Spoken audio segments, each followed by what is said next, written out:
thank you.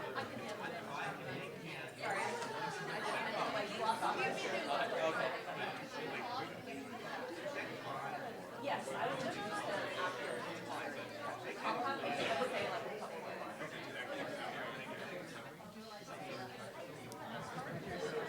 All right, so if everyone can go ahead and take their seats, we will get started with the activities for today. So first of all, I would like to welcome students, teachers, parents, judges, and guests here today for Nanovation, and mentors as well, since we have some mentors here. So thank you guys also for showing up. Yay! My name is Rita Blake. I am the manager of education here at the California Nanosystems Institute of UCLA. We have a number of people who would like to make introductions. Before I bring our director, Dr. Jeff Miller, to give some remarks, I first of all wanted to give two big thank yous before we start. Number one, of course, to the CNSI for being such a wonderful supporter of this program, both from a financial standpoint and from also all of the faculty and staff who worked really hard to make all of this come together today and the whole program. So yes, let's all thank them. And also thank you to Denise Avchen and Environmental Research Advocates also for being such a wonderful collaborator and partner in this program and for sponsoring the prizes for today. So thank you very much as well. Yay! And with that, I would like to bring up the director of CNSI, Dr. Jeff Miller, who would like to welcome you all today.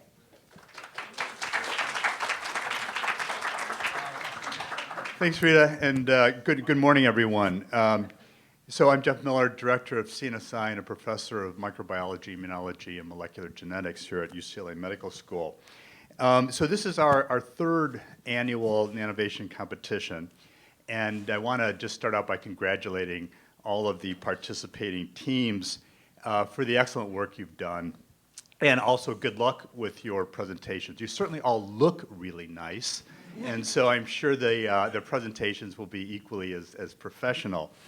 So this is a program that we're quite excited about because in a lot of ways it mirrors sort of a collection of our interests here at CNSI, which are somewhat unique. We're not a department, we're not a traditional university center or institute. Our members include about 160 faculty from 36 departments across campus.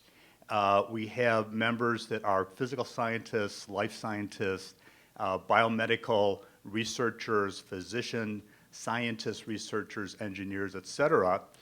And our mission is to promote research, particularly nanoscience research, at interfaces between disciplines, to educate the next generation of scientists and engineers and entrepreneurs, which we're doing here today. And last but not least, to translate discoveries into knowledge-driven commercial enterprises. As many of you have seen, we house some of the most advanced technologies actually available in the world for studying and manipulating matter at the nanoscale. And our research programs focus on bringing together scientists and engineers from very different fields to address problems that really can't be addressed working in isolation in a single area. And so we focus on grand challenges, many of which have profound implications for society, the environment, human health, information technology, et cetera. And in keeping with the theme of this program, we are very committed to translating the discoveries we make in our laboratories, not only here in CNSI, but throughout campus, so that they can do something somewhere for someone. If we don't protect intellectual property, if we don't move to put it into a translational pipeline, that it stays in our laboratories and never gets out into society to benefit the public good. And that's something that we are very passionate about, and we hope that we've sparked that spirit of entrepreneurship in the students that have been participating in this program.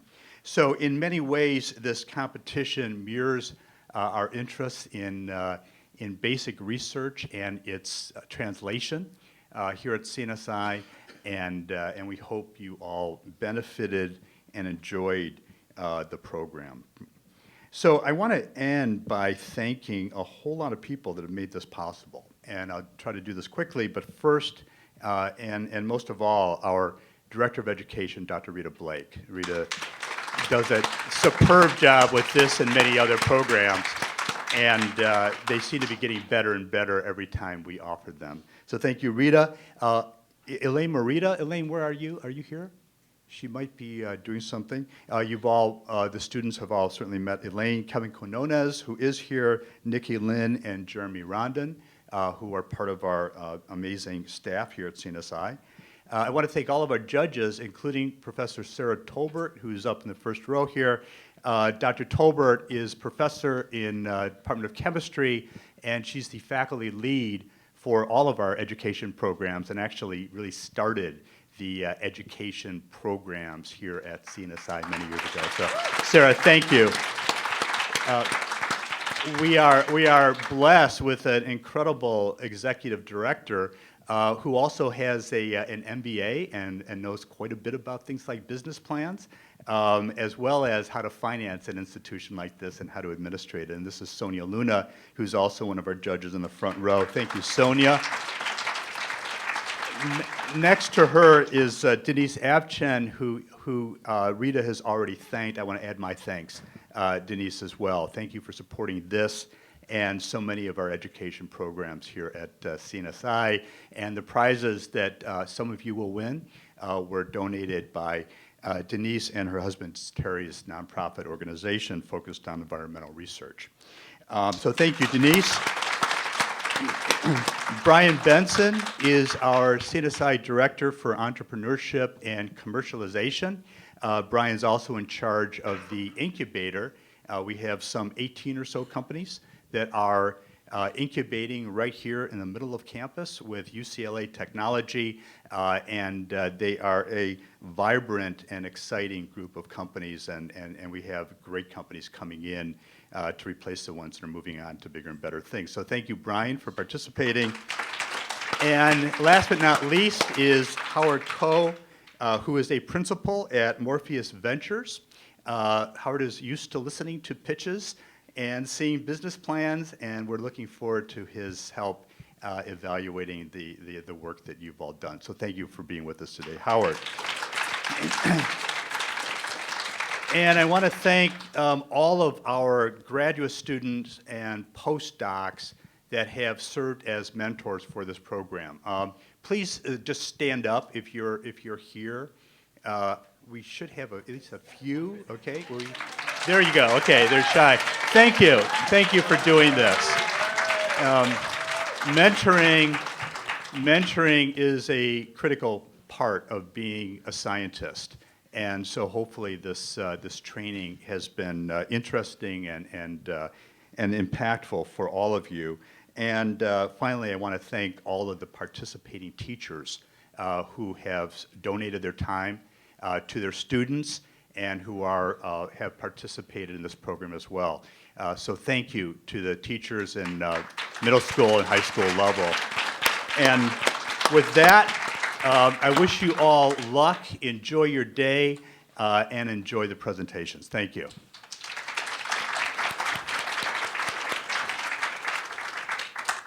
Thank you so much, Dr. Miller. Just so he knows, and so that everyone knows, we are live streaming today. I think everyone was made aware of this. So hello to anyone who's watching us on the internet. Hopefully you enjoy it too.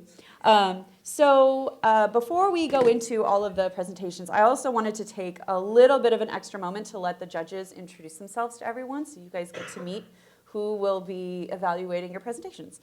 So we will start with Dr. Sarah Tolbert. Okay, so it's a pleasure to be here today.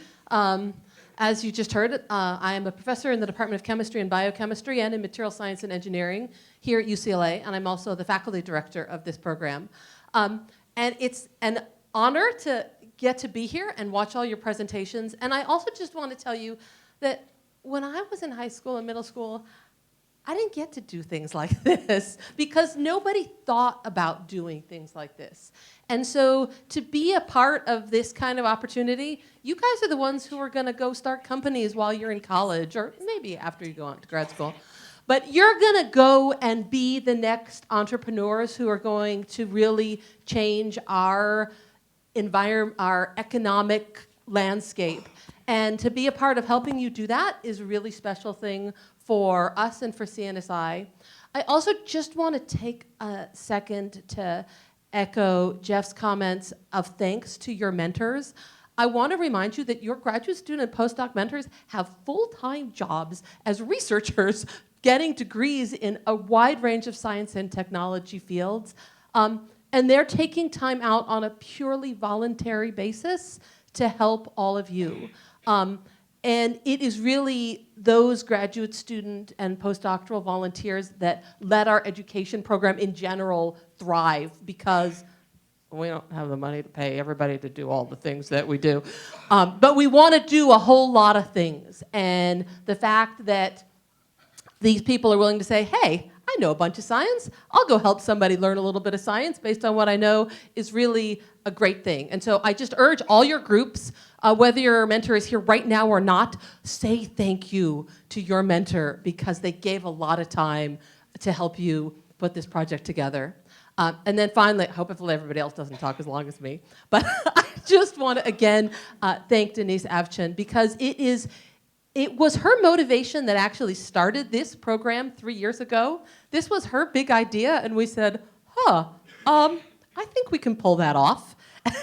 And indeed, we did, and it's been a great experience. So thank you not only for your support, but for your great ideas. All right, so we're looking forward to all your presentations, and just so you know, I'm gonna ask you all the hard science questions. Howard's going to ask you all the hard, have you thought through your business plan questions? And together, you know, we'll get to the bottom of all your proposals. Okay, thank you so much. Welcome to CNSI. I think you've been here before. This isn't your first visit here. I'm Sonia Luna. I'm executive director of the CNSI, and I would like to build on what Dr. Tolbert said, and that is as the participants today become scientists in the future, that you think about helping the people who are young when you become adults learn the things that are relevant and present in the scientific arena when you engage in your scientific career. So thank you for being here, and we look forward to hearing all about your ideas.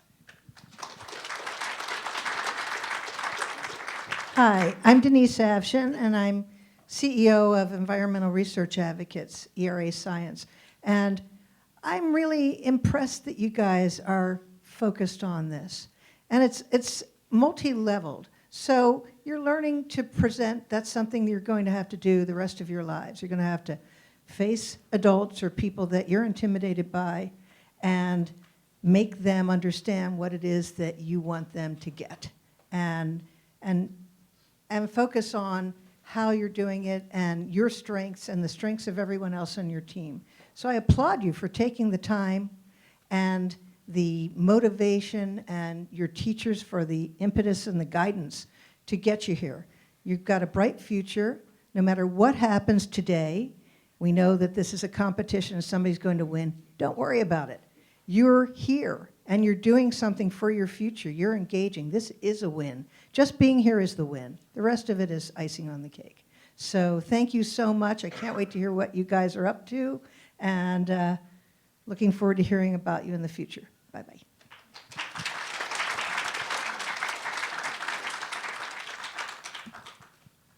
Hi, so I'm Brian Benson. Dr. Miller already kind of gave the spoiler and introduced me. So I run our startup incubator, but a lot of our companies actually are just at the end of their careers starting to get into startups. And I think this is a unique opportunity for you to really get your foot in the door, understand what the nuances are for creating a company, identify where your passions are, and really take them to the next level. At this early stage, I'm jealous. And I think this is great for you just to be, as Denise was saying, in the room right now, to have this experience, to say that you're in this kind of competition, to have feedback from these types of people is going to be very valuable for you as you move forward. And it's always feedback. Don't think of it as negative criticism. All of it is constructive. Take this as a way to build yourself into that next better person. So I'm looking forward to the presentations. I've seen some of the information that we've gotten from the projects you've described so far, and it's really exciting. I think the creativity is really great, and that's about it. I'll kick it over to Howard. Hi, I'm Howard Cho. I'm the token venture capitalist actually here. I probably have the lowest degree that anybody has on this panel. All I have is an MBA. I was an electrical engineer, so I'm a double Bruin here, kind of as well. Morpheus Ventures is actually an early stage venture capital firm based in Los Angeles, and we typically invest from $1 to $7 million, Series A, very early stage type companies.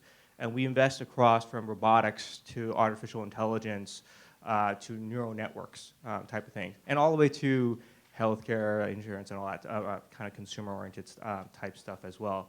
And so, I think if I had this type of opportunity when I was in high school, I think it would be transformative. I get pitched all the time from people literally from 15. I literally had a high school semi-dropout pitch me a semiconductor artificial intelligence chip. Right, guys, was a prodigy. But literally from 16 all the way up to whenever. But I do think people are starting companies a lot earlier these days. There's a lot more kind of innovation and new thinking that's coming out of the new generation. They call it the millennial population or the Gen Z now type of thing. And entrepreneurship is starting earlier. There's opportunities for entrepreneurship a lot earlier these days. Venture capitalists like us don't shy away actually from young entrepreneurs. Frankly, sometimes we prefer it because you don't have the inherent biases and that we grew up with or we've seen before, because the new kind of socioeconomic climate, the new technology infrastructure climate allows for so much more things that are available today that wasn't kind of before. So I'm super excited to hear kind of what you guys have to say, have to present, and certainly good luck to all of you.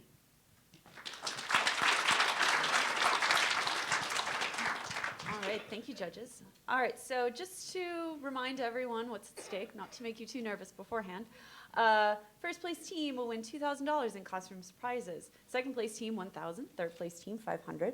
And every team will get a finalist trophy and $100 in classroom prizes. So everyone will be walking away with something.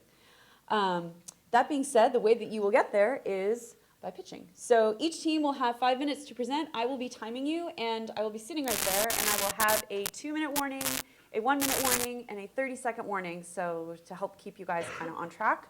And then after that, we'll have 5 minutes of time for our lovely judges to ask whatever questions they feel they need to ask you. We'll do 5 presentations, we'll take a 10-minute break, and then we'll do the other 5. After which, we'll go for lunch. Judges will tally their scores and deliberate, and then we will come back in and announce the prizes.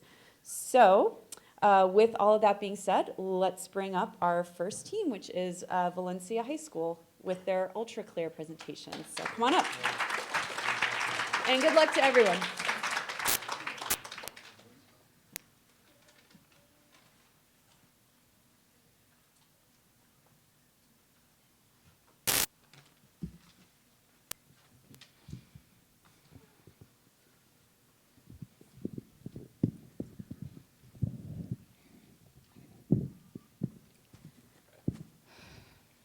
Good morning, everyone. I'm Brock Bowers.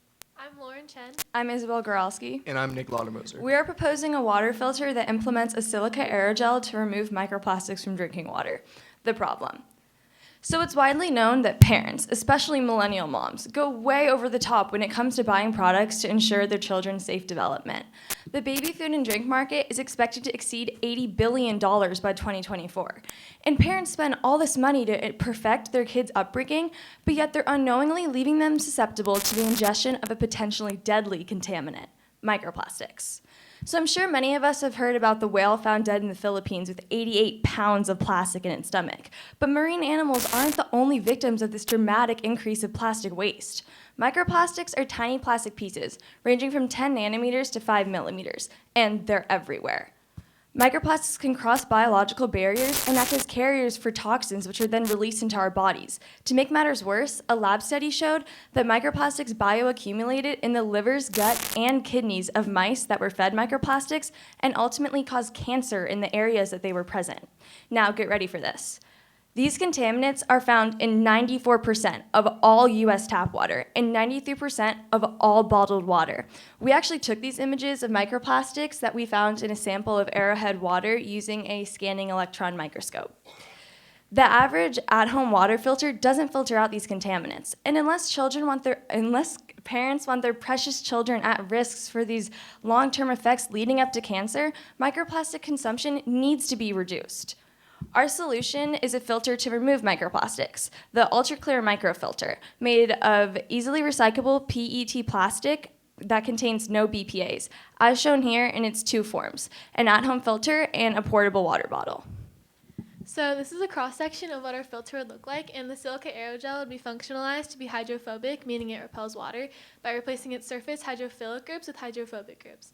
And microplastics are also hydrophobic due to the chemical interactions between its monomers and water.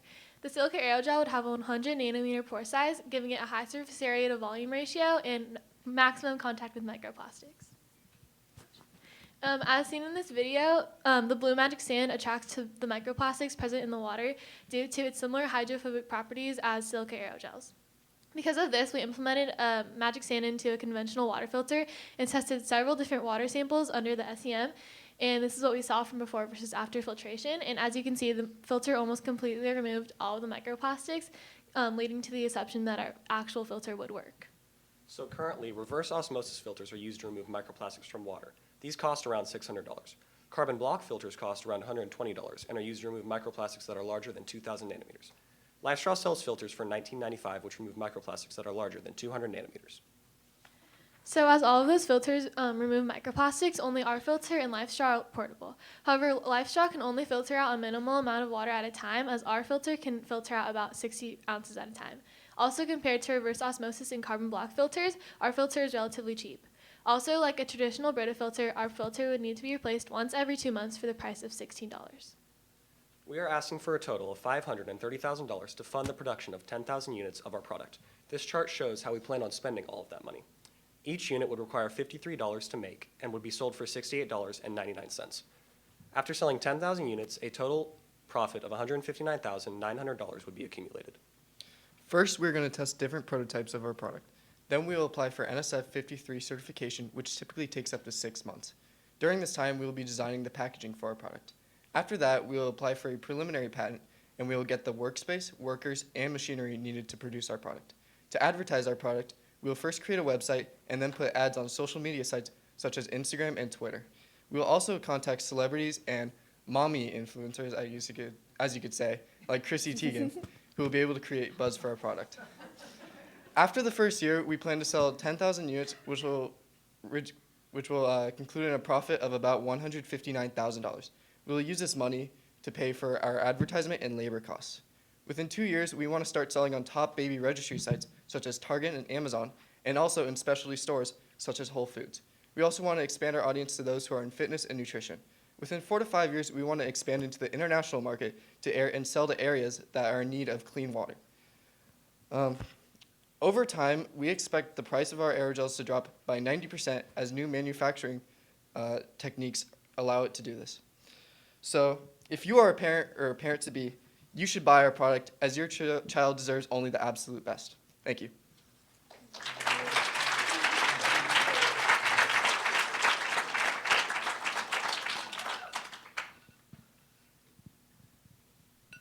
Oh. How do I stop the timer? There we So go. you had a business plan, but I didn't see anything about space or personnel. So it was mostly production costs. So can you comment? I mean, I think you did an excellent job, but I think you're like an order of magnitude low in the actual amount of money that it would take to do this. So could you comment, go back to that slide, and then comment on what you might, I think you passed it? Or is it? Is that one? Yes. Go here, and could you comment on what you might need to add? So our manufacturing space is incorporated into our machinery, which would kind of account for, space and inventory. And also labor would definitely cost a lot of money. So yeah, that's kind of that part. What else were you getting at? This is your first year budget? Yeah, to produce 10,000 units, which would take about a year to a year and a half, maybe more, to sell them all. So how did you get the 300,000 for machinery, labor, and manufacturing space? So we calculated about how much we were going to pay all of our employees. We multiplied that out to about how long it would take to manufacture all these. And then for about a year of manufacturing space at this place we found in Santa Clarita, we calculated the number of how much it would cost to rent that out for that time. And equipment? Yeah, that would include a lot of things such as a supercritical dryer, CO2 tanks, a stirring machine, chemical baths, and an injection molding machine, just to name a few. But that's also incorporated into the machinery cost. So how do you plan on differentiating your product from other products that are on the market, with particular interest to how do you explain how this works to people in a way that they'll understand it, so that they understand it really is better and different?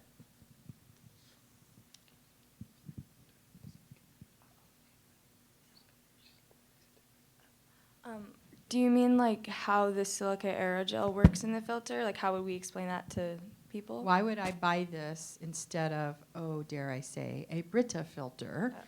And if in relation to a Brita filter, I think this is more expensive.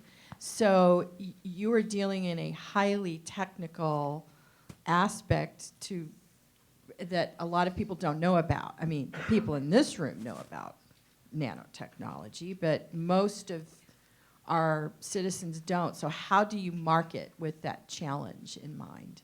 I just add one sentence to help you. I think you guys know the science from the things you said, but you didn't say it. So here's your opportunity to say it now. So as microplastics are hydrophobic and our silica aerogel would be functionalized to be hydrophobic, the two hydrophobic nonpolar substances would attract to each other. And since our aerogel would have a 100 nanometer pore filter or pore size, it would have maximum contact with microplastics, which means it would like get as many microplastics, like more microplastics than like the life straw filters or reverse osmosis or carbon block. I mean. But activated carbon is also hydrophobic. So that goes back to the initial question, how are you going to differentiate what you have from a Brita filter? Well, the pore size on a Brita filter is 1,000 nanometers, and since microplastics go all the way down to 10 nanometers, like it's like they'll go through the filter. And so by us having that aerogel for the microplastics to adhere to, they shouldn't even like get past like the because like in our here. In this, the layer of the silica aerogel would be like above the activated carbon area, so it wouldn't even like the microplastics shouldn't even reach the activated carbon because they should already be adhered to the silica aerogel before. I am your next door neighbor. Sell me one of these. You've given me a wonderful scientific explanation, but how do you explain this in, say, 2 sentences to the layperson?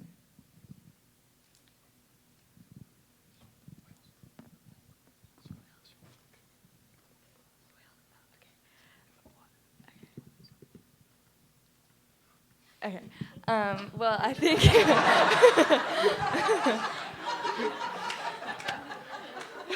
You don't want your baby to look like that.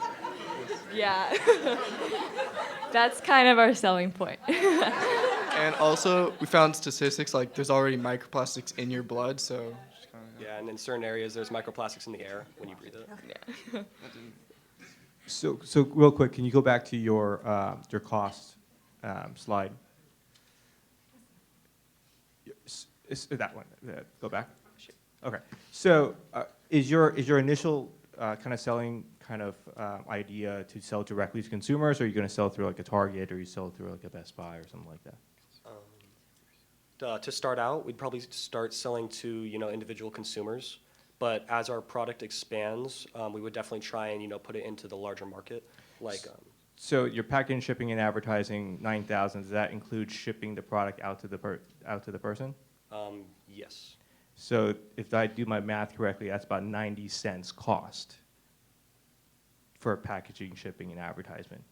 I'm not sure you can send anything a package in the United States for 90 cents. Right. And the other thing is you have basically a 20 some odd percent, 20 to 22% kind of gross margin there. That's gross margin, right? That doesn't even count your sales, marketing, and whatnot. That might be challenging to do because you need to do some marketing, right? As Sonia had mentioned, how are you going to get your word out kind of to it, right? A lot of big companies have marketing budgets roughly about 10% of their revenue sometimes, right? Especially consumer product, it gets a little higher. So if that's the case, you're selling 6,899, right? 10,000. So you have that 689,000, right? 689,000, right? That could pretty much eat most of your profits up. So something to think about. And as you go through distribution, have you guys looked at how much distribution would cost you, kind of how much you would sell to a Target or a Best Buy? No, not quite yet, but definitely further in our research, we would definitely take that into account. Okay. One quick question. Yeah. Just one quick question on filter replacements. So to buy a new filter, you mentioned, or your filter would be similar to a Brita and being replaced every 2 months. How is that calculated into this model? Is a filter sold separately, or is a whole unit sold as one piece? The first initial filter, like the $68.99, that includes the piece also. But then like coming back, I think was the $16 one. That would like be another replacement for that filter. So the replacement filter is $16. Okay. All right, thank you guys.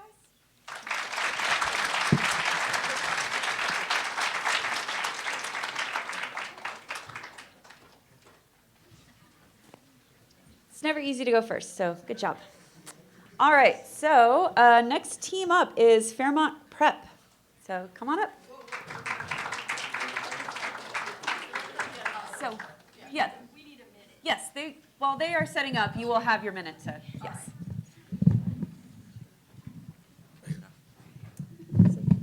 Since you guys up here, right?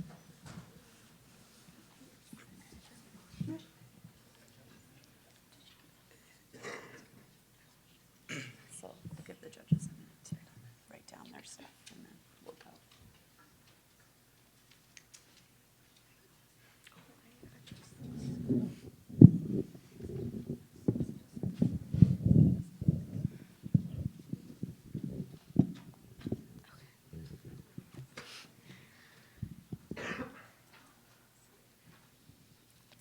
Judges, ready? Or do you still need a minute? Everyone's good? All right, great. So take it away. Yes.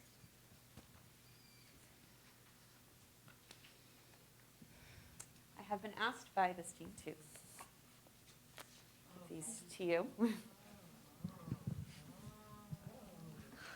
Want to pass it down? Thank you. All right.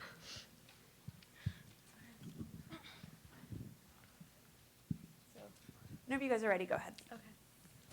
Good morning, everyone. We are the Fairmont Nanoscience team representing Fairmont Preparatory Academy. The product we'll be presenting on is BOA.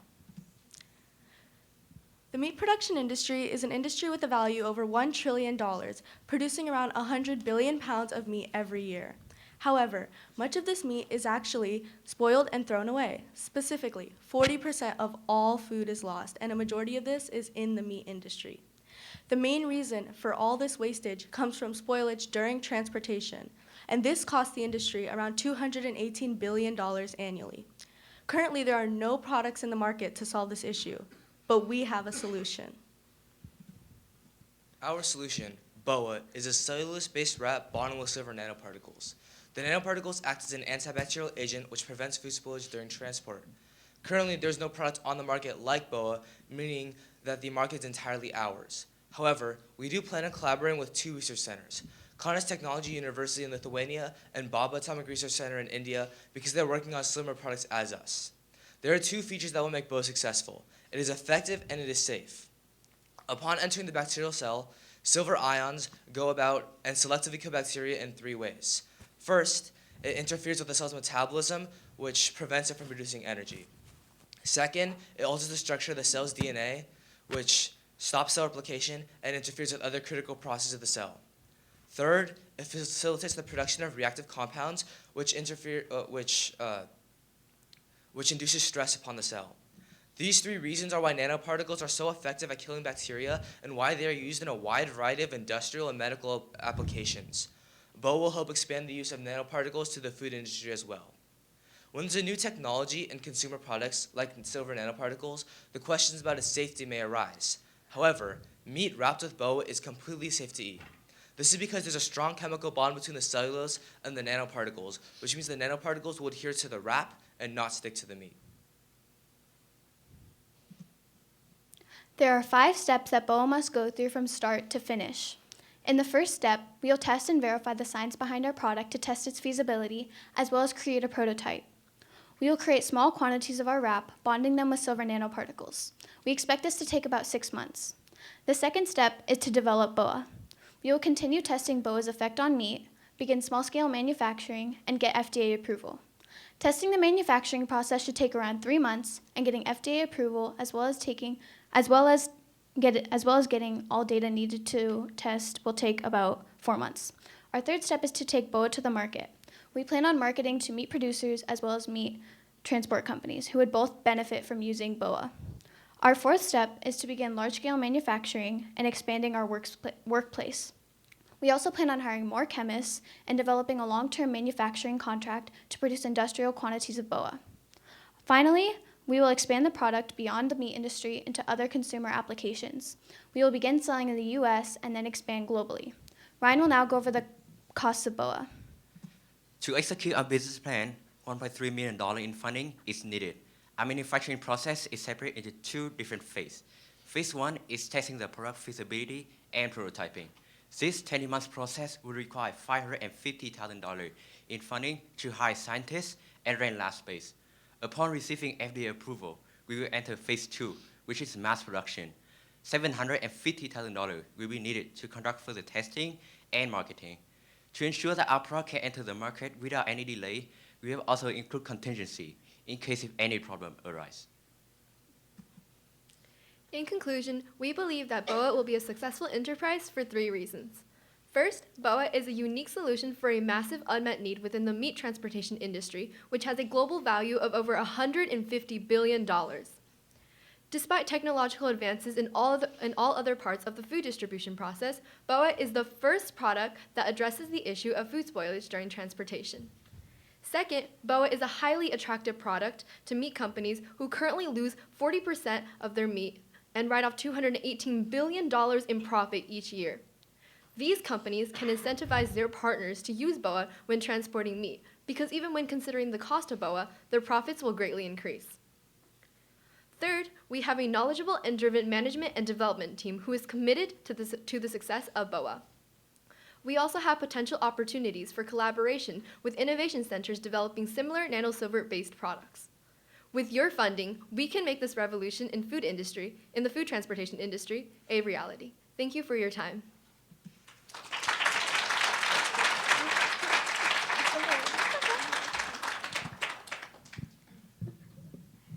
So you said that the silver is not going to get into the meat because it's going to be bonded to the cellulose network. Could you talk a little bit more about that technology?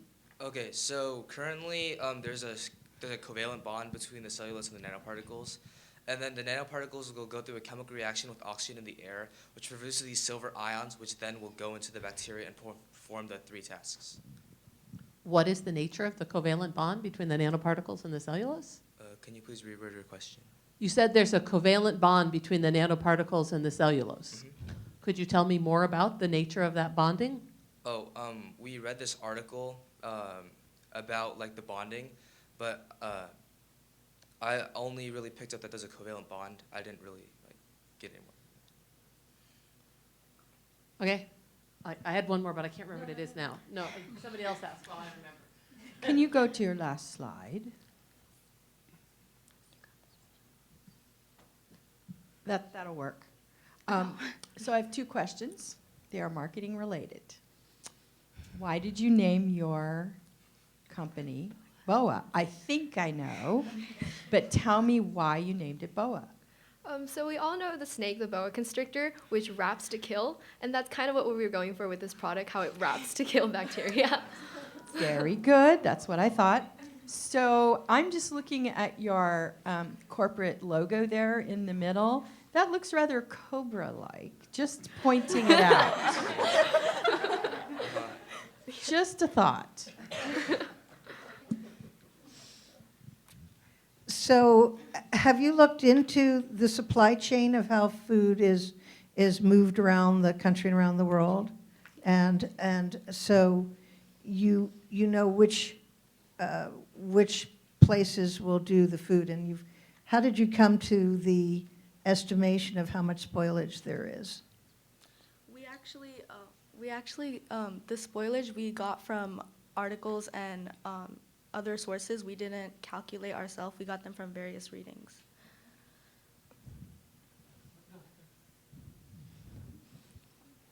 Did you guys look at the unit economics of kind of your wrap in terms of, is it price per per sheet, per yard?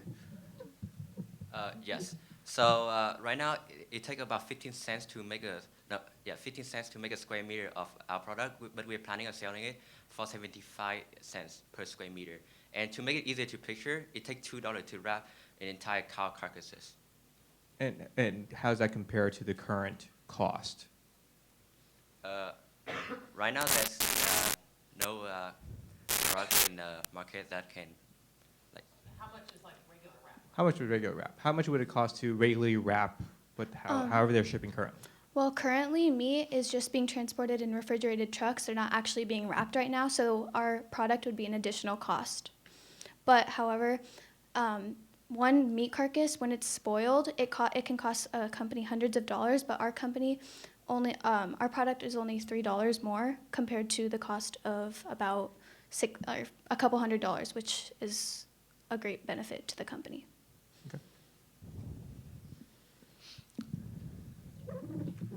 Okay, so the goal here is to kill bacteria. And so I told you I'm going to ask all the science questions. So I have two questions. First off, your product is a surface product. And so is that where you need the silver to be to effectively stop spoilage? Yes, because the majority of bacteria is on the surface of the meat. Because like when it's being transported from like the butcher house and everywhere, bacteria in the air just lands on the meat, all on the outside. So this contact kills the bacteria on the surface. Okay, these are all the things I want that you know that I wanted you to say because they're important. So the second thing is there's a lot of different bacteria that are involved in rotting things. Yes. Have you looked at how susceptible all of those different strains of bacteria are to being killed by silver ions? So one of the main like families of bacteria is enterobacteria, and like one example is like Pseudomonas. And we actually did a test in our lab. We did, we got a raw chicken. We put it in we grew the bacteria from the surface. Then we actually synthesized our own nanoparticles, and then tested it with the bacteria, and it was successful. So.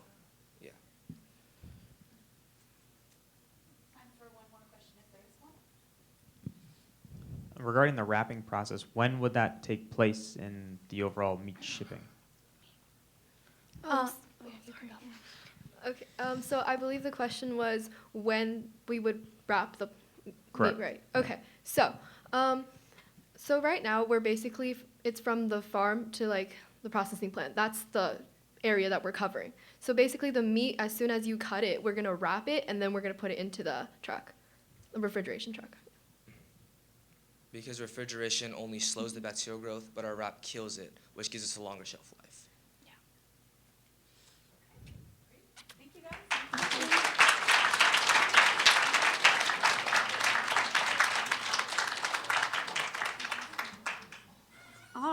So while our judges write their notes, next team up is Granada Hills.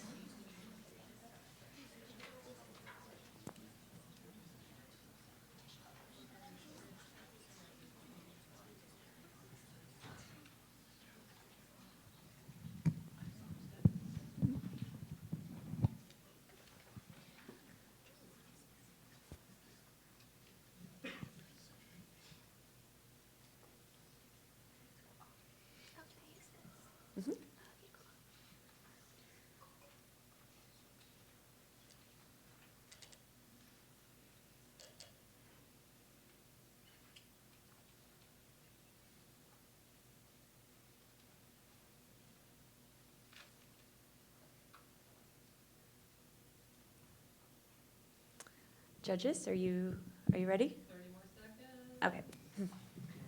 No problem.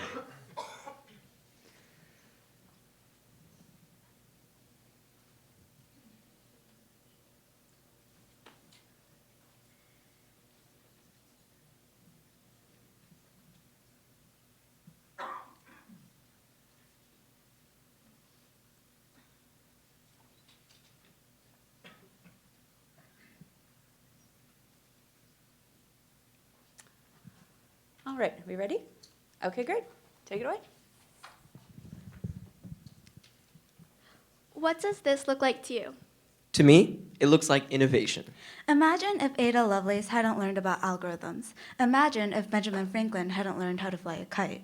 Imagine if I had not been exposed to PCR. Hi, my name is James. I was lucky enough to have the chance to conduct polymerase chain reaction in 7th grade. PCR is extremely important as it's used to amplify specific DNA sequences, making it quite literally the foundation of modern biology. Now, my early exposure to PCR sparked my interest in biomedicine and led to me working in university labs. Now I'm looking at a career in research and will be continuing my studies in bioengineering at Caltech in the fall. For me, access to real lab equipment and techniques inspired a career choice. Through DNA Amplify, we hope to give other students what PCR gave to me, a chance to see what it'd be like to be in the biotech industry, and for those interested, inspiration and experience. Hi, my name is Samantha. Hi, my name is Josh. Hi, my name is Chloe. And we are the founders and developers of DNA Amplify. So what exactly is DNA Amplify? Behold. DNA Amplify is a combined DNA amplification and visualization unit. It provides quantitative data based on how much of a target DNA sample is inside up to 16 samples. It can be easily adapted to provide data on gene and protein expression. It's much more portable than your typical PCR device, and it's also much quicker as it cuts out the gel electrophoresis step. Here we have our thermocycler, which is used to amplify the DNA, and our visualization unit. Our visualization unit works using gold nanoclusters that are integrated into the target DNA sequence, meaning that when they're exposed to UV light, they will get excited and emit back visible light proportional to the amount of the target DNA in the sample, which can then be picked up by our camera and processed by our software. But why is DNA Amplify so important? First of all, most commercial DNA amplification devices are very expensive and proprietary because these companies very much have a monopoly over the market. DNA Amplify is much less expensive and will still allow students to get that hands-on experience that will allow them to really understand what they're learning in their biology classes. Aside from that, as illustrated in this chart, there's a growing demand for biotech employees, which these students will then be able to tap into. So who are we marketing towards? Well, we're marketing towards both educators and field researchers. Due to the high prices of PCR devices and its regions, millions of students across the U.S. don't have access to this biotechnology. Furthermore, there's been a decrease in funding for public schools within the past decade. Because we are also targeting field researchers, we interviewed a researcher from Heal the Bay who tests water quality, and we found out that water samples are only good for about 4 to 6 hours after they are collected.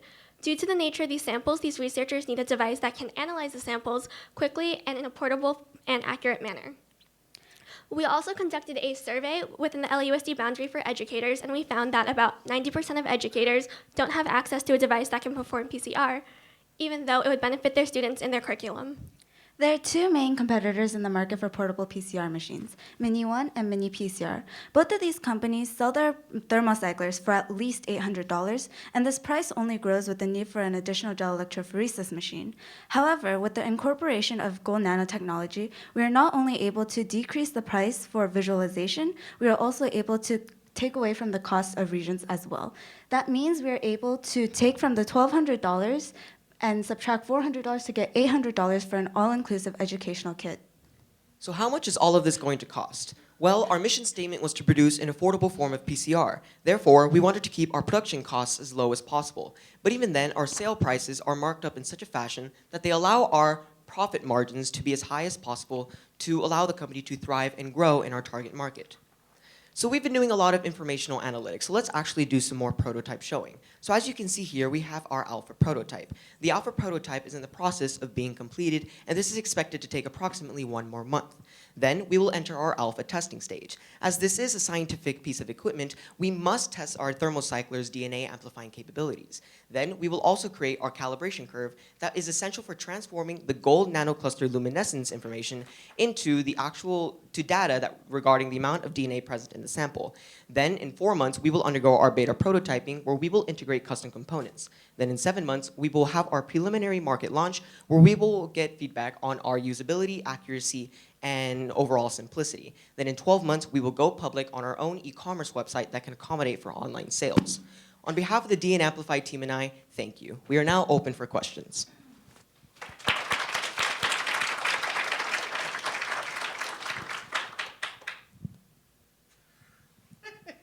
You just assume it's going to start with me. Okay. How does the gold nanocluster reporter work? So once the gold nanoclusters are actually synthesized on the DNA fragments themselves in the thermocycler, inside our visualization unit, we will excite them with 254 nanometer UVC light. That UVC light will be sealed off so no one will actually be exposed to this high frequency light. And then once in there, the gold nanoclusters will be excited due to the nature of their bonds and their formation. And once excited, they will emit yellow visible light. Therefore, we are using a regular visible camera, which is why we can cut down on costs. So thus, depending on the amount of DNA present is the amount of gold nanoclusters that are synthesized. That gives us information over their luminescence and therefore how much DNA is present in the sample. But how do you make the nanocrystal formation track the DNA formation? Okay, so through PCR, you replicate a specific PCR fragment. So by replicating that PCR fragment, you will have more and more and more of that DNA. Now the DNA will be isolated using restriction enzymes and other conventional PCR methods. So once in there, we will be using 3-mercaptopropionic acid and gold chloride that provides us with the gold atoms. Once in there, we will run them through a thermocycler cycle where they are heated, cooled, and then warmed again. And once in there, the gold nanoclusters will be synthesized on the DNA themselves. The mercaptopropionic serves as a steric stabilizer, the gold chloride provides the atoms, and the DNA also serves as a template for the gold nanoclusters to be formed upon. Okay, so scientifically, it could work, it could not work. You haven't said enough to say whether it does, but I assume that somebody else actually made this work, and that's why you're saying it does work. So what intellectual property already exists relating to this gold nanocluster binding, and what will your company do to be able to use this technology in your product? So this method of PCR, well, just in general, the nanocluster formation, it is not patented yet because it has actually recently been developed in a university from India. We actually contacted the authors and we talked to them about the entire process. So they tested it and they actually found that this is possible, that the nanocluster formation and luminescence is directly proportional. So we know it works because it has been used before. Now we're applying it in a different method and actually using PCR with it. I have just a marketing opinion here.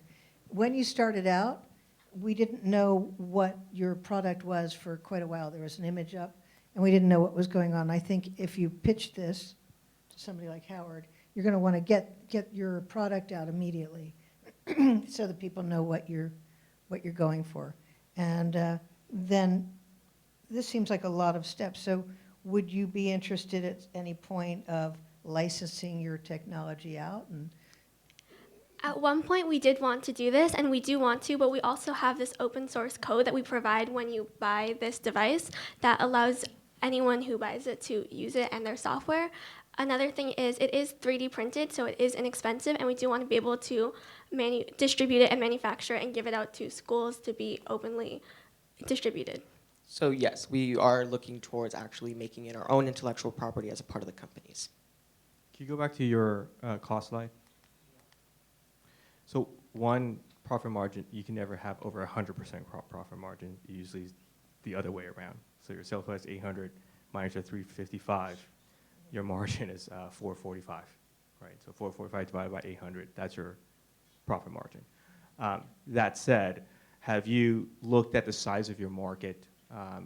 Is it one per school, one per class? Have you looked at kind of the total addressable market size? We personally do think it would be about one per class just because it can be reused for periods and also for different classes such as in biology or in environmental science or in chemistry.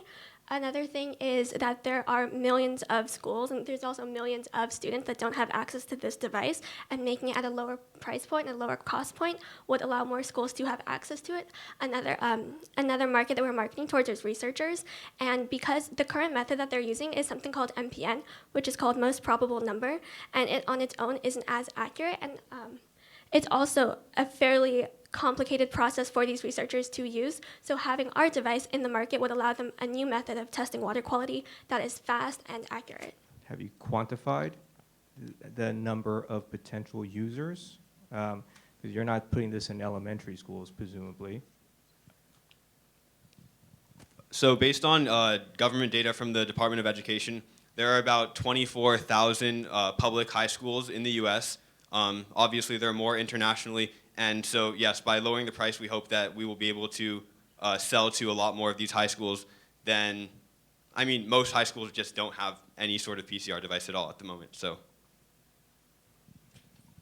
my question is about funding availability in school systems. So your product shaves off something like $400 off the typical price, if I recall.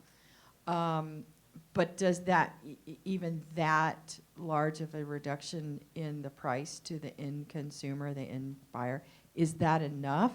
Because funding for particularly public schools is quite constrained. And I wonder if you did any work in relation to how much scientific funding is available per school and how you think this product actually might be purchased in light of constrained school funding in general. So because our costs are so low and our production costs are so low, that actually gives our company the opportunity to do internally invested buys for our customers, because we do understand that sometimes schools, they just don't have the money to begin with. So therefore, if they send us their budget information, if they talk to us and our company and they say, look, this is all we have, all the money that we can, we want to give our students the opportunity. So we can actually work with the schools individually and have them purchase the product for a reduced price. And that is actually an emergent property of the fact that our costs are so low. I'm lost. So you mentioned what I think was a purchase over time, maybe embedded in that answer. So I'm a little confused. Are you going to reduce your price beyond what the already reduced price is, or are you going to offer some sort of financing arrangement? We do believe it will be a financing arrangement, because, like I said, we're going to have the schools send us their financial information and their budgeting, because we do understand that schools, they lack budgeting many times in public schools. So over a period of time, we can have them pay off the product because it is so low and it should not take a prolonged period of time. So that's how we are planning on actually reaching out to more schools. There's time for one more question. Yeah, so just one comment. A lot of large equipment manufacturers will place equipment and then use the purchase of like reagents or access to the software as a way to generate revenue with a lower upfront cost. So that's something to think about. Instead of cutting the cost of the unit itself or amortizing that over a long period, you can place it for a set period of time, let them use the equipment, but then charge them for the materials, the access to the software. The other comment is, I think, understanding how you penetrate those markets. So schools may not have it. Why? It's not always financially aligned. There's also ways to you need to understand how you access that market. Have you looked into how schools buy equipment? Who approves those kinds of purchases? In order to buy all the materials that we needed for this, we had to go through our school's department. So we had firsthand experience of how tedious the entire process can be. And especially when it comes to larger amounts of money, we understand that schools will be very reluctant to give educators the amount of money. So that kind of ties into why we wanted our cost to be low. To number one, make it simple for educators to buy the product, and also make it more probable for students to be exposed to biotechnology. And we think that financing the product broken up over time would make it much more palatable because, yeah, maybe dropping $800 right up front isn't something a school would be willing to do. But if we say, oh, you're going to pay, $200 a year, whatever it is, it's a much more palatable cost that the school administrators would be more willing to approve.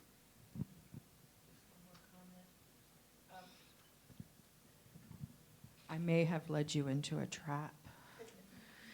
When you finance, just a thought, when you offer financing or pay over time as an option, that's going to materially impact your cash flow. So if you move forward with this idea in the future and you think about offering a financing option, you really do need to be very careful about cash flow, because that's the sort of thing that can creep up on you fairly quickly and put an end to your company. So just a thought.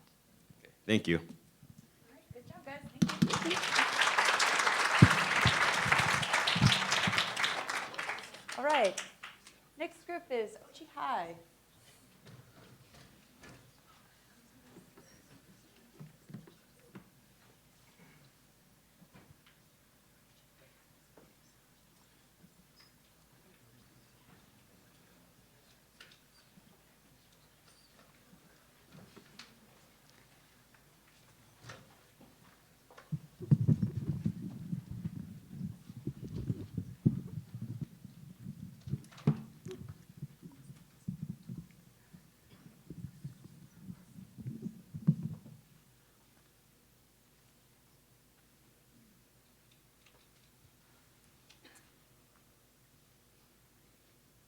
Okay, judges, are you ready? Okay. Ragozine regeneration pill for osteoporosis. Combating osteoporosis one pill at a time. Before we get started, I'd like to explain what osteoporosis is. Osteoporosis is a debilitating disease that affects the bone density and bone strength. Individuals with osteoporosis face an increased risk in fall-related injuries and deaths, leading to an increased number of hospitalizations each year. These hospitalizations cost both the government and the people billions of dollars each year, which is where our product comes in. The purpose of our product is to attack the underlying condition of patients with osteoporosis, which is an imbalance of bone destruction versus bone regeneration. In someone without osteoporosis, the bone is being broken down and rebuilt at a rate that is balanced. Our product will attack the osteoclasts, or the bone crushers, which are working at a faster rate than the osteoblasts, or the bone builders. We will be using a calcium carbonate nanoparticle and a calcitonin hormone, which will be encapsulated in a pill to protect it from the acidity in our body. The calcitonin hormone is produced in the thyroid gland, and it decreases the osteoclast activity. We will use surfactants, which are soluble compounds, to limit the agglomeration of the nanoparticles, which reduces its size and facilitates the traveling through the bloodstream. The calcitonin will be released when there is a pH level of 7 to 7.4, which is where the osteoclasts are the most active. The pill will erode when it enters the stomach because of the acidity, but the nanoparticle and the drug itself will be the ones traveling through the bloodstream. Our competition would consist of the use of 4 central drugs that are currently being used to treat osteoporosis. This includes alendronate, risedronate, zoledronic acid, and ibandronate. All 4 of these drugs tend to primarily focus on reducing the amount of bone loss that patients undergo in osteoporosis. However, in addition, our product will also be able to create stronger bones in the human body and reduce the amount of bone fractures that patients undergo because of osteoporosis. Some of the side effects that these 4 drugs tend to have is that they all tend to cause nausea, weakness, tiredness, and vomiting, and can go to the extremities of having severe pain in the joints and muscles. One side effect for our drug would tend to be that it can cause it has a small insignificant probability of getting cancer, which is 5%. And this was found in a recent study for calcitonin, which was used in a nasal spray, and it had a probability of 2.5%. In terms of profit, our biggest competitor would tend to be eledronite, which tends to make a profit of around $10 to $11 billion a year, to which we will surpass by $2 to $4 billion if we range our prices from around 100 to 160. The total time from clinical trials to mass production will be approximately 12 years. Out of those 12 years, 10 years would be used for clinical trials. By 2032, we plan to start looking into a second drug that would enhance the production of osteoblasts, which are the bone builders, while still attacking the osteoclasts, which are the bone crushers. Eventually, we will be able to create one pill that would effectively cure osteoporosis. After taking into consideration the cost of clinical trials, drug manufacturing, and personnel, we've estimated that throughout the development of our drug, it will cost anywhere from $43 to $48 million. As you can see in the chart, we will be utilizing $5 million in marketings, and with that marketing money, we will be targeting ourselves towards clinics that have osteoporosis patients, with the osteoporosis patients that have minor to moderate osteoporosis side effects.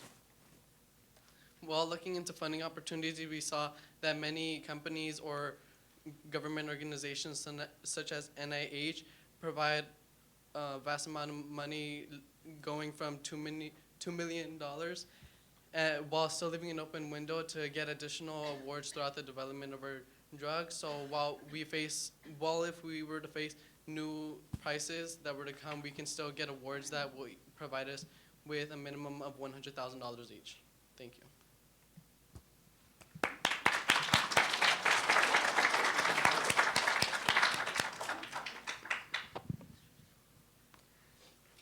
I'm confused about the clinical trial phase. So can you go back a slide? No, okay. Oh, no, go. So, one more. There you go. No, there you go. That's it. Clinical trials would be covered due to the NIH paying for clinical trials. Can you explain that to me? Oh, because while we were looking at funding opportunities, we saw that the NIH, for this certain funding opportunity, they would be taking care of, and because for this, if we need any clinical trials, they will be taking care of most of the process, so they would be paying for it, and they would be ensuring that the safety of the person that's getting tried on, so everything would be tested and prevented with their jurisdiction before it happens. Okay. My other question is, in an early slide, you said you were going to have $12 to $13 billion of profit. Have you confused profit with revenue? That's a pretty big number. Maybe Howard can help me with that question, but that's a lot of profit. Yeah, I think we meant revenue because we were looking into it. There's around 1 million patients in osteoporosis, and we were thinking since 1 million patients for osteoporosis are needed, we used an example. Rhizodronate tends to be priced at around 140, and when we multiplied both, we got around 140 million. And then considering these drugs are technically for weekly use, we multiplied those two and realized that it would be around $8 billion, but that was around 2016. And considering that osteoporosis is rising in numbers throughout every year, we figured that those numbers would be increasing as more people would be needing it. It's very important that you understand the difference between revenue, which is the top line, and profit, which is after everything gets paid for. Okay. Okay, so let's have some science questions. Okay, so your drug is made out of particles that have calcium carbonate, which is a nice non-toxic thing that can help build bone, and you showed how it was going to encapsulate and could get where it was needed to go. But then the small size calcium carbonate doesn't seem to be the main thing. The main thing is the drug that is also included that is the suppressor of the Osteoclast. bone killer. Okay, so I guess there's a whole bunch of levels of questions. So why do you need this complex structure with the calcium carbonate if the primary active ingredient is the drug? And if the drug has been shown to have cancer risks, isn't that likely to make people run screaming from it? So the calcium carbonate nanoparticle, that would be like what's delivering it. So we chose the calcitonin because it showed that it had immediate effect on suppressing the osteoclast activity, which is what we're trying to do. And so we're using the calcium carbonate nanoparticle because it's like a more targeted approach instead of like being like such a broad approach like the other ones that are using the pills. And what was your other question? So the calcium carbonate is not meant to be a calcium source? No, that was just like what's delivering the drug. So the drug will be inside of it, and then it will be released. I think there are way easier to make delivery vehicles if it's not being a calcium source. Why did you pick calcium carbonate as the delivery vehicle? Because it's already being used as because of its drug delivering properties, because it's already being used like for cancer. So like it like targets the cancer cells and it delivers the drug. So because of that drug delivering method, we chose calcium carbonate. How does it target the cancer cells? Oh, because it's already like programmed in a way like to target the cancer cells. Well, that's what we read about, how it's being used as a drug delivering method. But like basically like we chose it because of its drug delivering method. Okay. I agree that any amount of cancer potential is a worry for consumers. But just as a presentation, what drew you to this subject of osteoporosis for a young group of people?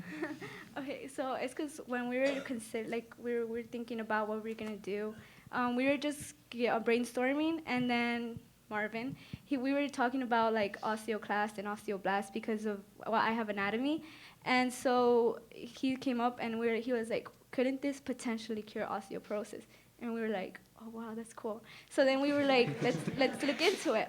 And then like as I thought about it more, it's like it would be interesting to find something that can cure or like better treat osteoporosis, because like it was mentioned earlier in the slide, millions or thousands of people are being put into nursing homes because of this.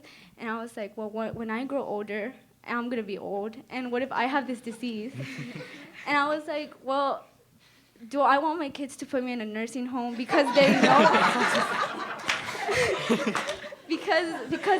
they know I can break at any moment? I want my kids to take care of me because I was there. I want to see my children. I want to see my grandchildren. I was like, I want to find something that could potentially cure. So we have time for one more question, if there is one. So when you were pricing out your drug, you mentioned it was around a little over $100 per dose. Did you look at the reimbursement for the existing drugs? Is there coverage from your healthcare provider? Or are these people paying directly out of their In some pocket? cases, the healthcare would be paying for it, and in some cases, for example, zoledronic acid costs around $1,200 for one dosage a year, and patients would need to be. That's a really painful medication, but healthcare in some cases would pay for like around half of it, depending on like the financial status of the person. Yeah, so that's definitely something to consider, especially if you were talking about weekly dosage for this, for someone to pay, basically double the price that they're paying. The benefit needs to be there, and the risk of cancer is maybe a little scary for people. So those are things to consider because, again, the cost could be a deterring factor from the benefit. Okay. Good job, guys. Thank you. Thank you.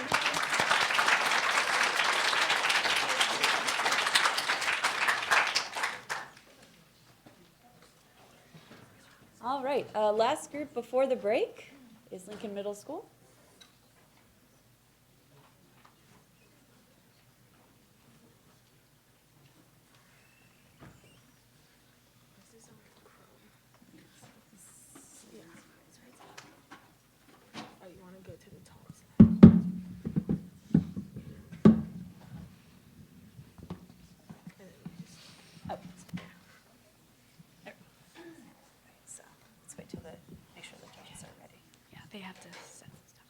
Oh, they're setting up, yeah.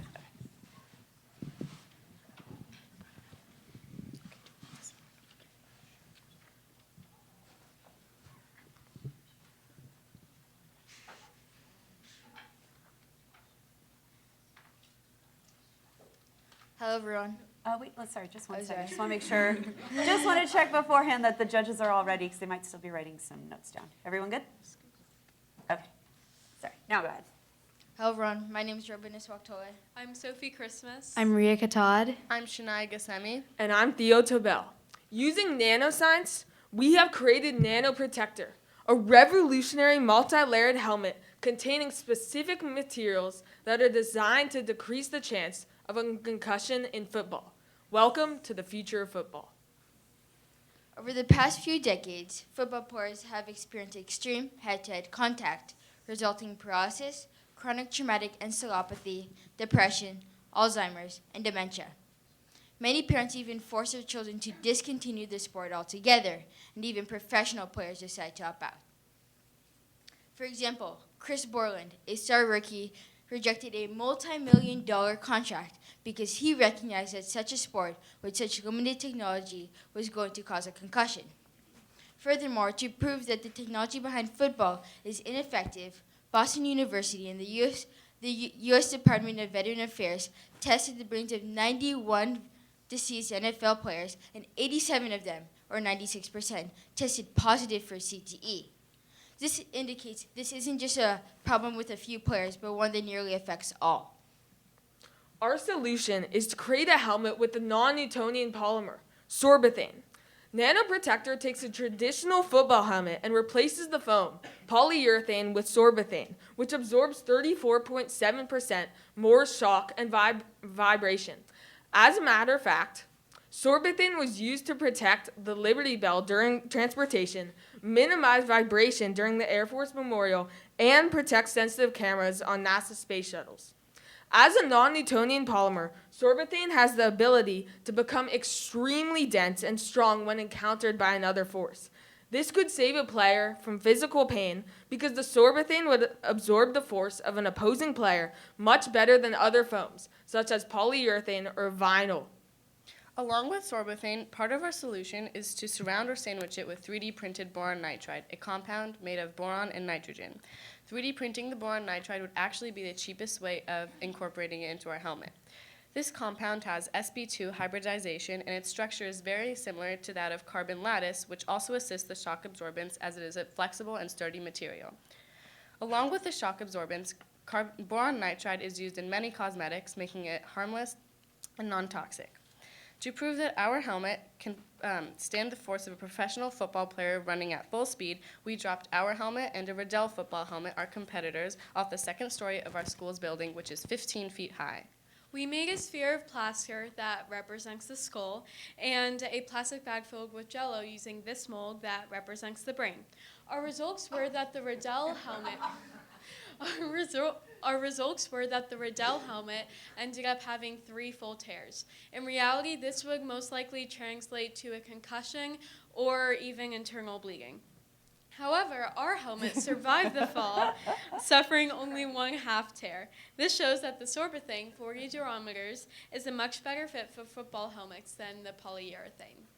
By 2022, the sports market in North America is expected to grow to be worth about $80.3 billion. The organizations who currently depend and will invest in football gear are the NFL, or National Football League, and youth and school football departments. These players have been using the same materials and helmets for years.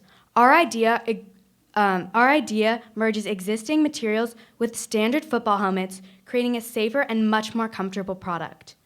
Standard football helmets cost between $300 and $400, while the sorbothane added will cost $550.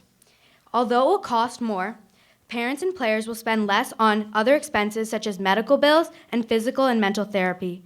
Furthermore, as the demand for the Nano Protector increases, the manufacturing price will decrease. This revolutionary upgrade can also be implemented in many other things, such as horseshoes, military gear, and other sports equipment. Unlike Scandic football companies, we don't employ the use of foam as a protector. We use materials that have been proven to reduce the rate of injuries. Furthermore, the foam in traditional helmets have been linked to long-term illnesses such as skin and lung irritations, as well as asthma. 1, 2, 3. Never fear, Sorbothane is here.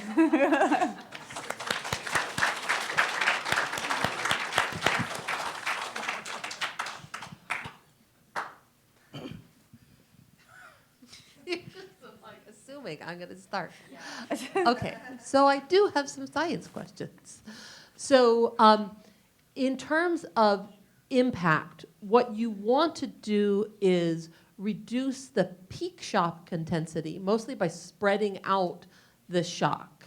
So you said that your Sorbothane gets hard when it's under impact. Can you talk about it more in terms of the shock dynamics? And then the second question is, you said 3D printed carbon nitride, and it's not boron nitride.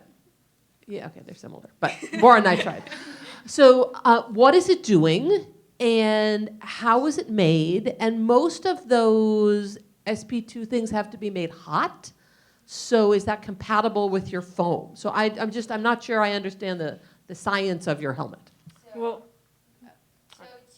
your first question was about the shock absorbance, and to just demonstrate the shock absorbance, we have this is how thick it would be the foam, and I have my hammer over here, and if I was to put my hand over here, it doesn't even hurt. There is some pressure, though. You may feel some pressure, but this is much better improvement than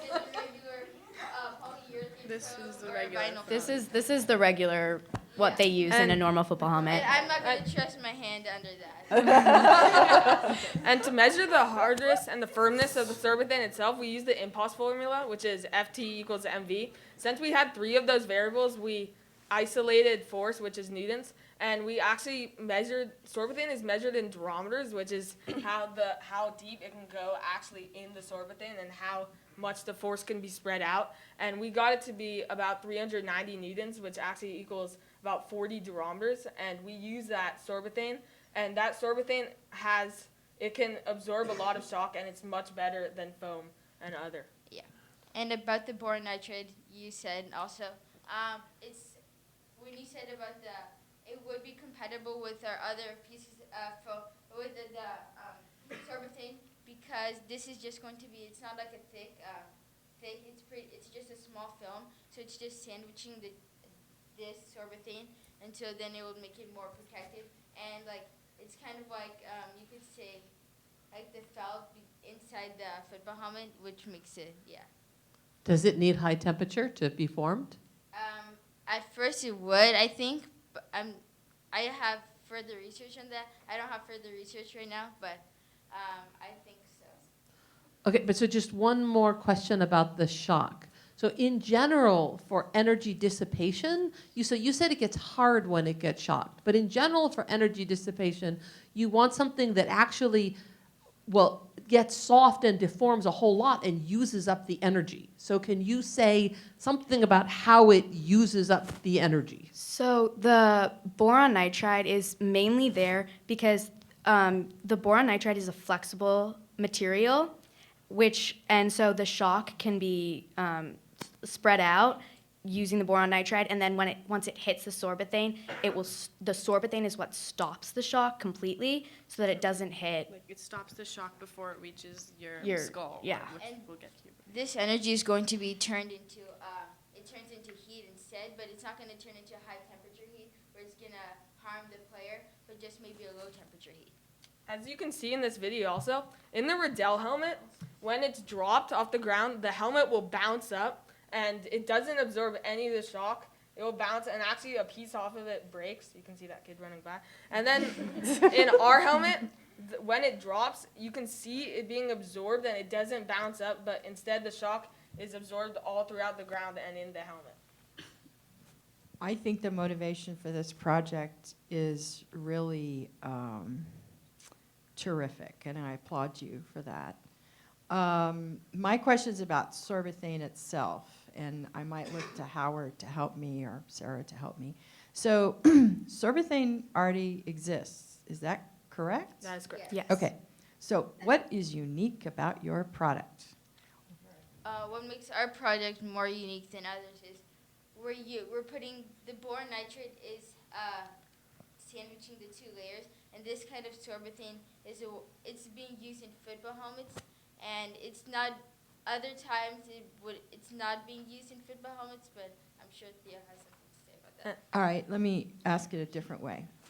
Are you fusing material? Are you combining material together in a different way that makes it unique that would qualify for a patent? Yeah, so actually 4 days ago, a company released a patent actually using sorbethane in a helmet.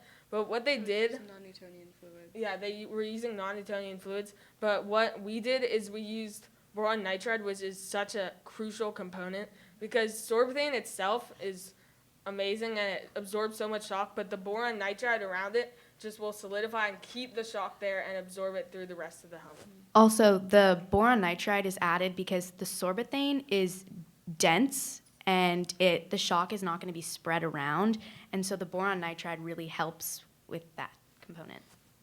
And how did you research the competition? There's so much research into head injuries through sports in young people. So how did you go about researching your competition?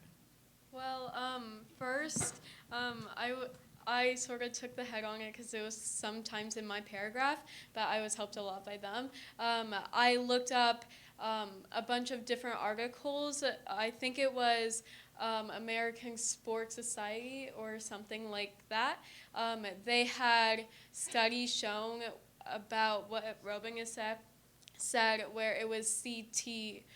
It was the disease found in a lot of passed away NFL players, and I looked up what percentage of parents wouldn't let their kids see that, because believe it or not, that's actually on the internet.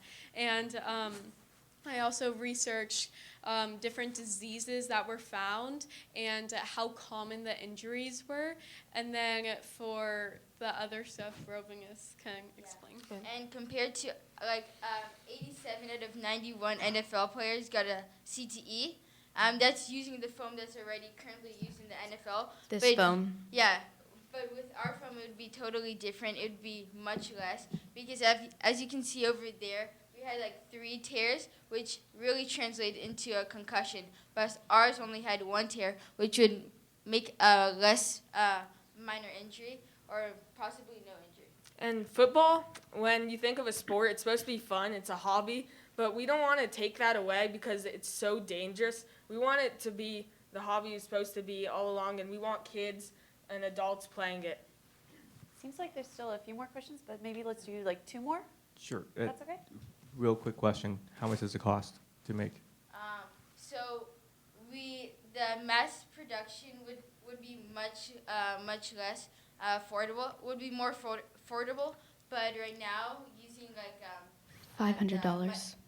The prices from online, it'd be $550, which is a little bit more than a standard helmet, but the amount of protection it provides to the player is going to be much more important than just a few bucks. So is $550 the cost, or is it how much you're selling it for? So $550 is how much we're selling it for, but it will actually cost to make it. It will cost $500 to make it because the boron nitride, we researched how much it would actually cost, and I think we needed about 2 to 3 kilograms of it, but this wasn't 3D printed, and so looking up how much it would be to 3D print it, it was much less. It was almost $25 less for just that amount. And as we mass produce it, we found this website where it said that 1 to 9 kilograms would be $50, while 100 plus would be about $10 to $15.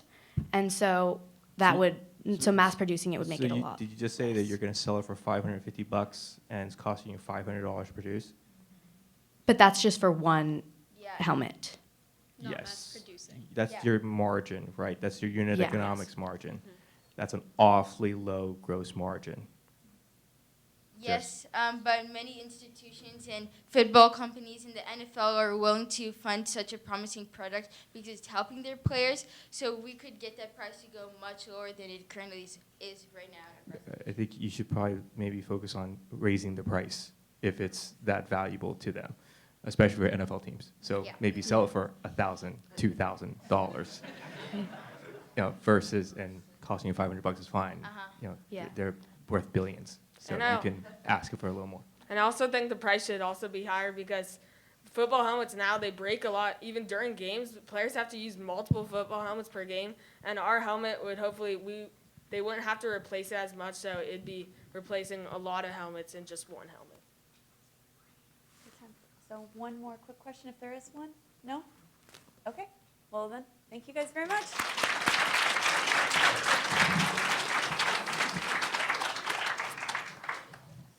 All right, so we are going to take a very quick 10-minute break. So stand up, stretch, use the restroom. Team number 6, William Workman, if you would stay here, we can run through your slides really quick since you didn't get a chance before we started.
Yeah, of course. Of course I'm shaking. A little bit of handshaking, but I can. Just imagine everyone here is potato. Or just look at Omar.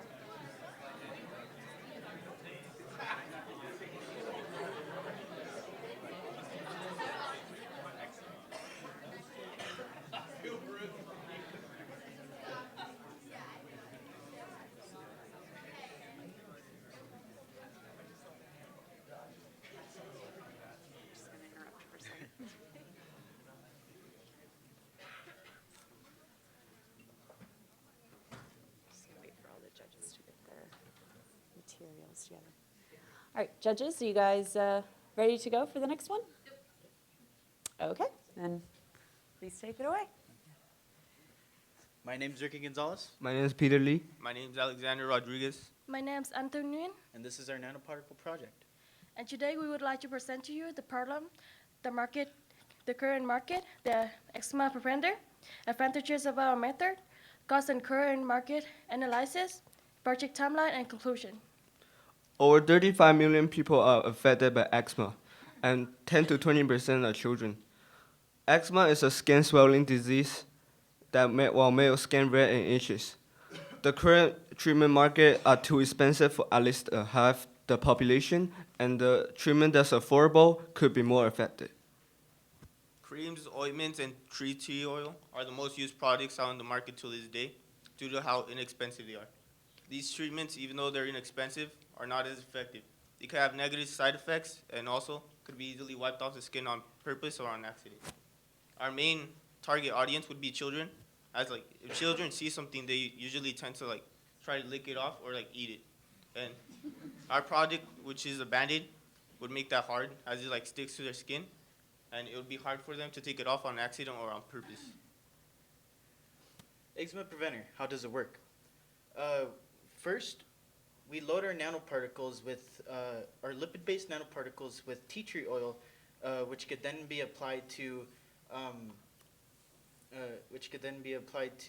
irritated areas of the skin. The main component in this in the tea tree oil that we will be using is terpenin 4-OI. The advantage about our method is first is because it's Band-Aid, it can form different shape based on part that affected, and the second one is like what Alex said, the baby won't be able to eat the tissue oil because it's hiding inside the Band-Aid, and the third one is it also preventing from further damage from scratching. And another advantage is since the nanoparticles is small enough, it can go inside to the deeper layer of the skin, so it will release over time, so also preventing from happening again. The total production cost to produce a pack of Band-Aids would cost $10. Each pack has 20 Band-Aids, and each Band-Aid can cost each Band-Aid costs 45 cents. The 20 Band-Aids is the estimated usage of each month or each, and the selling price is $16. The selling price of $16 is competitive with other prices because the prices for other items out on the market to this day can range anywhere from $5 to $50. And this is our project timeline. The charge cover from 1 to 3 years when the product is released.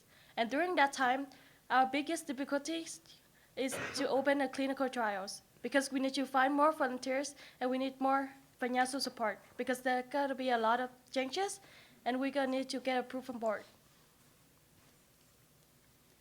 To conclude this presentation, why you should support us. Our business proposal suggests that we will be making profit, and with your support, we could then use this for further applications other than eczema. Why this is important to us. Eczema preventer was first developed for all ages, but through our research, we found out that toddlers are more affected by this disease than other age ranges. No mother or father should see their child go through this suffering, and every child should live a normal life. That concludes our presentation.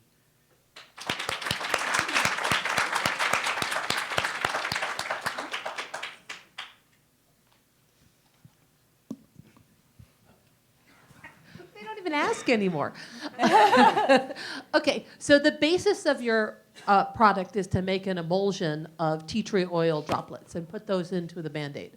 Why would an emulsion of tea tree oil be better than just soaking the Band-Aid with pure oil? What's the advantage of making this nanoscale emulsion?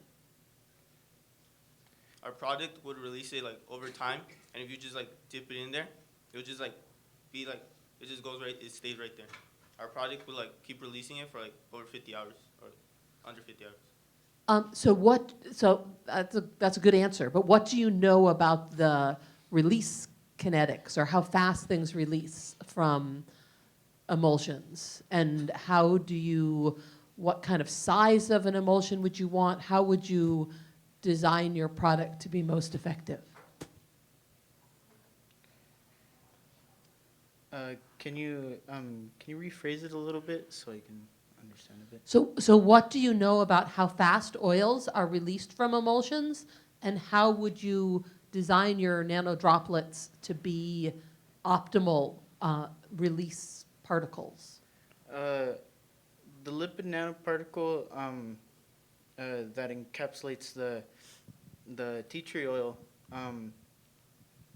it causes a reaction causing a slow release. So over time, this will be released inside the skin deep over time, and it'll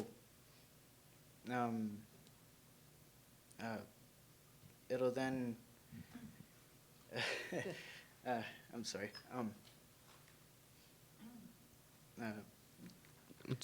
So it degrade over time inside the deep layer skin, like is compared to the normal creams more like affected. So it can like I don't know how to say. It prepare from happening again, like period time. We're not actually just like just gonna take the disease away. We're just gonna prevent it from like happening again for a long period of time. Yeah. Okay, so I have two follow-ups to that. What size do particles need to be to go into the skin? And then why is tea tree oil good? I mean, it's an established method, but why is tea tree oil good for eczema? Well, the main component that we're using within tea tree oil is terpenin 4-OI that has antimicrobial and antibacterial properties, which is the main thing that we're using to fight off the bacteria Staphylococcus that causes eczema.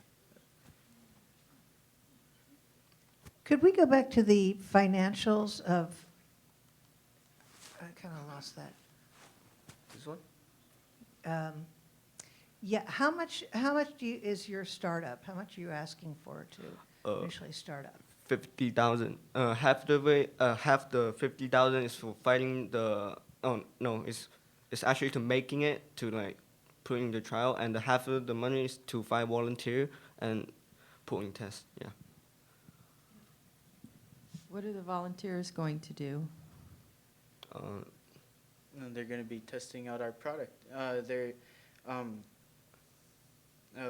going to have them come in, and we're going to have different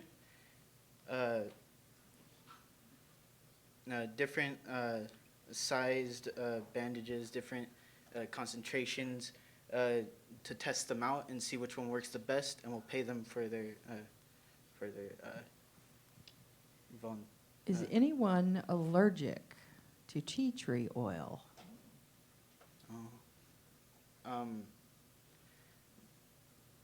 Yes, some people are allergic to tea tree oil, and depending on the concentration, it does affect the skin more than if you were to dilute it.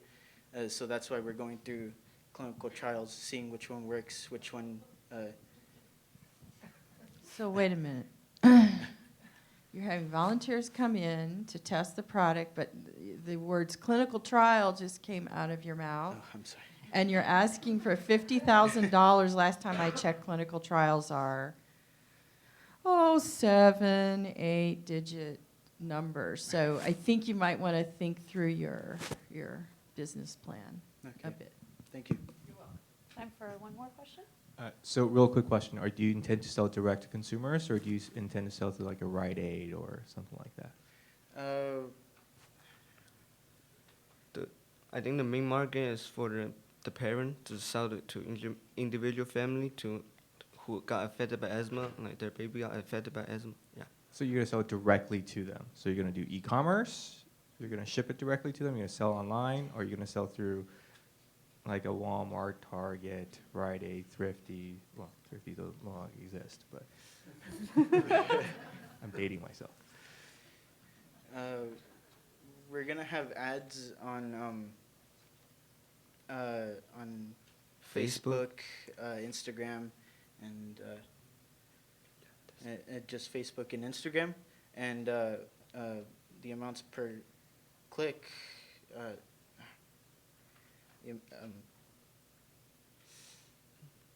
I believe it's 48 cents per click, according to the research. Yeah. How many clicks will it take to sell one product? Depends. Do you have an estimate?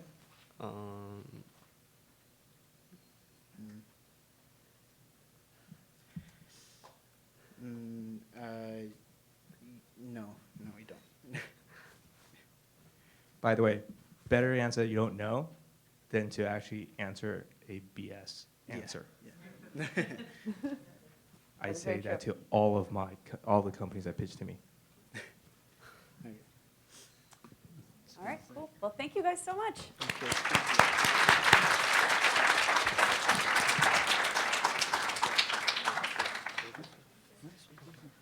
All right, so next group is Westminster.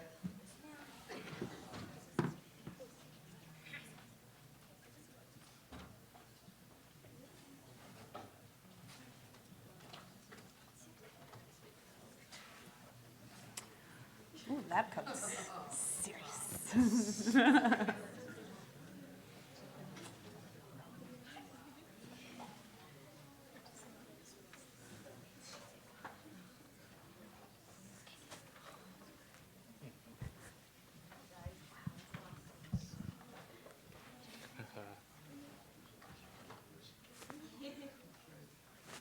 let's wait till the judges have. Are you guys good? Ready? Okay.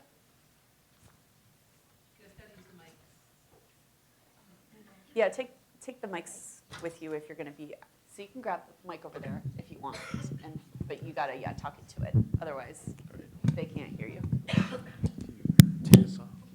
There you go. Sure, let's do it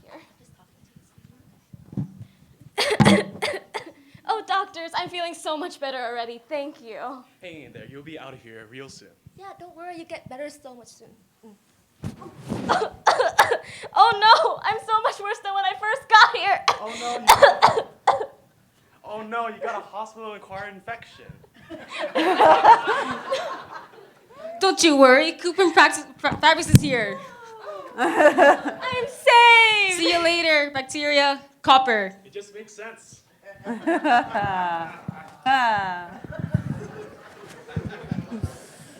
Unfortunately, in the United States alone, 1 every 25 patients will acquire a hospital-acquired infection. These hospital-acquired infections can come from a multitude of sources, but recent research has shown that bacteria does transfer from the scrubs of nurses and doctors to the patients, thus potentially causing a hospital-acquired infections. These hospital-acquired infections are extremely costly. It takes around $35 billion to $45 billion to treat annually. Our solution, it's simple. So our product takes copper nanoparticles, which have natural antimicrobial properties, and infuses them with medical scrubs. And so these medical scrubs are durable, meaning that the copper nanoparticles won't just wash away, and they work in any condition in terms of climate and humidity. And not only that, another plus is that they prevent odor from building up because they reduce the number of odor-causing bacteria. Our product kills microbes in several ways: oxidation, cellular toxicity, and free radicals. Within the cell, the copper nanoparticles disrupt important functions that allow our product to be effective against microbes. And as you can see, there are various kill mechanisms that contribute to the antimicrobial properties of our product. Our company plans on utilizing two processes to make our product. The first process synthesizes copper nanoparticles using an in situ polymerization method. And so for all my chemists out there, this is just basically a huge redox reaction. Once the copper nanoparticles are synthesized, we plan on embedding them within fabric using microencapsulation. And basically, microcapsules containing copper nanoparticles will be infused with fabric, thus making it harder for the copper nanoparticles to wash off. We have a few competitors in the market currently. For example, companies like Clean Apparel manufacture clothing embedded with silver nanoparticles. But the difference between our product and their product is that we embed our clothing with copper nanoparticles. And our copper nanoparticles are better antimicrobial agents because they're more versatile and work in various conditions. Additionally, the price of copper is much cheaper than silver. To put this into perspective, silver is a whopping $300 per pound, while copper is only $3 per pound. There are also copper-coated workout clothes in the market, but they're coated. With our product, we embed the copper nanoparticles, so they're encased within a microcapsule, and that means that it's harder to wash away. Now, as you can see from this chart here, different fabrics have widely varying costs, and ours is notably much cheaper than silver nanoparticle products. And so, as a side note, all of our copper nanoparticle prices come from our calculations based on how much it takes to buy the reagents in bulk and how much we would like to pay our workers, other utilities, while still making a decent profit. As you saw on our previous slide, we plan to market our scrubs for $27 each. It takes around $13 to manufacture the scrubs once you take into account the materials and production. That gives us a $14 profit, or a profit margin of 52%. It would take approximately $486 million to supply every single healthcare worker in the United States right now. As you can see on the chart, hospital-acquired infections cost around billions and billions of dollars every year. With our scrubs, we can reduce the amount of hospital-acquired infections every year, thus reducing the amount of costs that hospitals have to pay from these hospital-acquired infections. Later on, we plan to expand to athletic gear, clothing, gym mats, and many more, which will give us more profit later on. Now, this is how we would like to see our company progress over the next few years. And so we expect around $3 million from investors to take us from our prototyping phase and our testing phase all the way until our product launch date, and until we're established in bigger companies. And so we would like to break even by roughly 30 months after the entire process begins.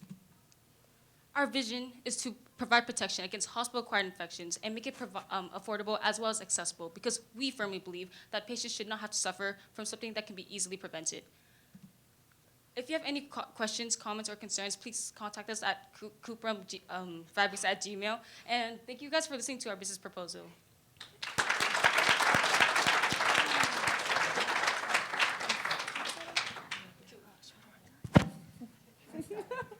Okay, I'll start. What a surprise. Okay, so I think that you guys have very clearly identified the problem. The question is, it's not entirely clear how you are solving it, where the solution is. So the greatness of copper and silver and the different economics and all that you guys talked about. But the problem is, how do you keep them from washing out a fabric? And you said embed them in the fabric. But fabric is actually a really porous network of fibers. So there's no in to embed. So how are you going to keep the copper from washing out of your fabric? We plan on incorporating the copper into microcapsules, and then the microcapsules would be, the way the microcapsule works is that there's a core surrounded by a wall, and then the copper will be within the core, and then the wall would be made of sodium alginate.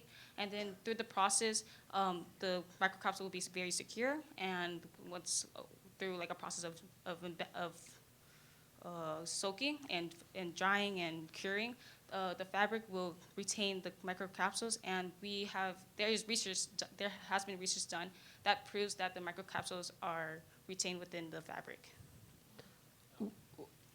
And to add on to this point, with the research that has been done with the washing, after 25 careful hand washes, the antimicrobial activity was retained over 90% of its effectiveness, and even after 50 careful washes, it was still very effective and killed bacteria.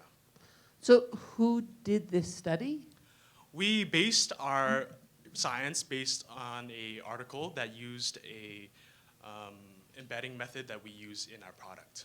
But so then is somebody else already using this embedding method? If it's been studied, is there another company that? Currently, there are no companies that embed copper nanoparticles within fabric because the research is still being done, and there's still more exploration to apply this technology into the commercial market. But the technology to make this product profitable is new, and we are basically taking advantage of that. So would you have to license intellectual property from whoever is doing this basic research?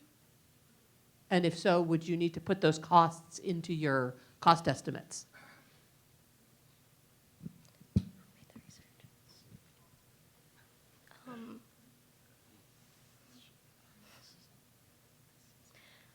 Well, as far as our research has gone, we've only found one lab that's kind of done the study. So we haven't been able to contact that lab, but if we do in the future, we will definitely see what their opinions are on the matter. And if we find out that we do require to license it, then for sure, without a doubt, we would incorporate that into the pricing. I heard a phrase that was very interesting, careful hand washing. So I don't know, I don't carefully hand wash too many things anymore. That seems to be a really important aspect of this, and I'm just wondering the likelihood that people will actually do the careful hand washing. To clarify that point, in the research paper that we based our information on, it said that after 5 cycles of washes, the antimicrobial properties were still retained, and 5 cycles of washing was equivalent to 25 careful hand washes, and that's what I meant. And in the research, they didn't wash by hand. They used the cycles, but they just added the information, like, just so we can know, like, what a cycle means.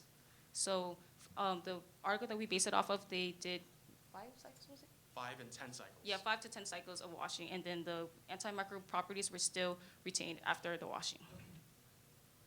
Oh my God, they had to do laundry for their research. Our mom told us. So your market's to hospitals, right? Yes. Hospitals have very limited budgets, right? They operate on sometimes very thin margins. So everything that you sell to them has to have an ROI, right? Return on investment. How do you attribute? Have you done the study on how do you attribute the amount of cost savings, or actually the clothes itself being the perpetrator of the bacterial infections throughout the hospital versus those surfaces, right? There's a lot of studies being done on surfaces being the part that needs to be wiped down and whatnot, right? Your hands, for example, they're the ones most in contact with the patients.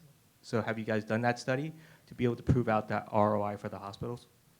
Yes, we actually have done that study. In a study in 2016, they tested whether or not bacteria will transfer from the scrubs of the nurses and doctors to the patients. And in, I believe it was 10% of the time, the bacteria that was in the pockets and on the outside surface of the scrubs did transfer onto the patient. So there is a risk of a patient developing an infection from the bacteria. Zal, can you go back to the first slide, please? The one, the 45 billion. This one? 45 billion. And as we mentioned before, the 45 billion, hospitals spend 45 billion to treat hospital-acquired infections, and based on that study, 10% of the 45 billion would still be 4.5 billion. So our product would still help hospitals save a considerable amount of money. Also, I'd like to make an important note that our clothing prevents bacteria that might land on it from surviving, and when physicians touch their clothing and work with the patient, this reduces the risk of bacteria transferring from their clothes to the patient, because if any bacteria gets onto the clothing, it would be killed. Time for one more question, if there's one. So how did you come up with this project? What drew you to it? You want to start from the very beginning? So we did some research on nanoparticles, and of course, silver nanoparticles is already in the market, but we were thinking about how we can make this technology newer and more profitable. And that's when we turned our attention to copper nanoparticles, which currently is still developing, the technology is still developing to embed it within fabric. But if this is done, the product would be cheaper and better at the same time, which is the goal of our product. Fun fact, we were looking into shoes and socks, but they already made those. All right, thank you guys.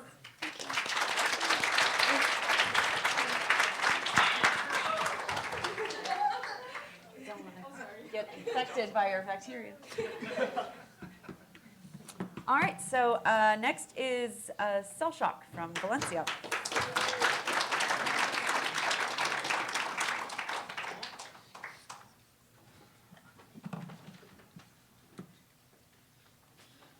The judges a minute to.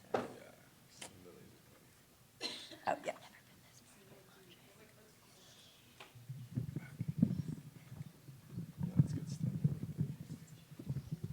Okay, judges, are you good to go? Yep. Okay, great. Hi, I'm Andre Bagdasarian. I'm Noah Bassina. I'm Michaela Vicente. And I'm Cody Young. And our product is a shock-absorbing cell phone case made of silicone that's embedded with the shear thickening fluid that we call Cell Shock. Now, raise your hand if you own a cell phone. Now, raise your hand if you've ever dropped or damaged your phone, even though you had a case on. It's annoying, right? Well, this is a problem that can be easily solved. The phone case market is currently extremely large due to the fact that 95% of the US population owns a cell phone, and the fact that people upgrade their phones every 2 to 3 years. Additionally, $4 billion is spent on cell phone repairs, and this contributes to a large market with lots of opportunity for our company. Cases like OtterBox are considered the current state of the art. These cases are thick and bulky and are unattractive, and let's be honest, who wants an unattractive phone or case? And although these cases are thick, they do not use any shock absorbents or STFs, which leads to not only the phone being damaged, but the case itself being damaged. And these price from $40 to $60. So our product would consist of 2 layers of silicone and a shear thickening fluid that's embedded in between them. So the chart to your left shows a system or a current cell phone case that involves no STF by the blue line. Ours is represented by the red line, and as you can see, the amount of damage that was taken to the actual phone was significantly different when an STF was applied. And from our lab testing, we calculated that an additional 23% of energy was absorbed per 100 grams. So currently, the cell phone case market is highly competitive as OtterBox, LifeProof, and Spec are dominating the market. However, we believe that with our shock-absorbing casing, we can compete with those companies. Our target customers would be manufacturing companies, commercial cell phone stores, case retail stores, and especially individual customers such as you guys going out to buy phone casings. So the goal of our product is to make a case that absorbs shock efficiently so your phone is not damaged, but also remaining thin, attractive, and durable. We want it to be non-bulky compared to other competitors and also easy to use and take on and off. So we also hope that our product would expand into other markets. For example, we could use our casing for protecting medical devices such as insulin pumps, which are mobile with its users, which make it prone to damage. So currently in our labs, we tested the shear thickening fluid made out of cornstarch and water. Cornstarch and water is the cheapest alternative for a shear thickening fluid. However, the properties of a shear thickening fluid rely mostly on the particle size, distribution, and shape. A shear thickening fluid is a non-Newtonian fluid, meaning that the liquid's flow relies mostly on the stress applied onto the liquid. On impact, the energy is dispersed evenly throughout the liquid rather than letting it enter your phone, causing the cracks and damages. And due to that fact, the liquid particles condense together to form solid particles. Now, if you look up on the screen, this is our 3-year developmental plan. In the first year, we intend on applying for basic utility and design, patents, and creating a minimal viable prototype, which would include finding the best possible composition of an STF with the best shock-absorbing qualities and cheapest value. Now, year 2 is all about expansion. First of all, we want to form relationships with phone manufacturing companies, such as Apple and Samsung, in order to receive prototypes of their phones before they are released onto the market. But more importantly, we want to expand our market into other highly valuable technological devices, such as laptops and medical devices. Let's say you're walking and oops, you drop your favorite medical device. Now you're thinking about all these high costs and the potential malfunctions of the device. And I get it, everybody makes mistakes, but that was one very, very expensive mistake. If our product proves its worth protecting phones in the first year of business, wouldn't you want it protecting things so valuable such as medical devices, which would not only save thousands of dollars, but also potentially save thousands of lives? Because I definitely would. Here's a look at our 3-year sales projection. We intend on selling cases for around $30, which is actually $5 to $10 less than typical cases such as OtterBox and spec cases. In the first 3 years of business, our sales will drastically increase, and we'll be able to pay off our initial investments by the end of year 2 with 15,000 cases being produced. Also, it only costs us $10 to produce our cases. Here's a look at our year 1 financials, which total in about $214,000, and we are seeking $250,000 to start up our business. Safety is key, and we want to keep our valuables safe, so let's start with cell shock. Thanks. Thank you.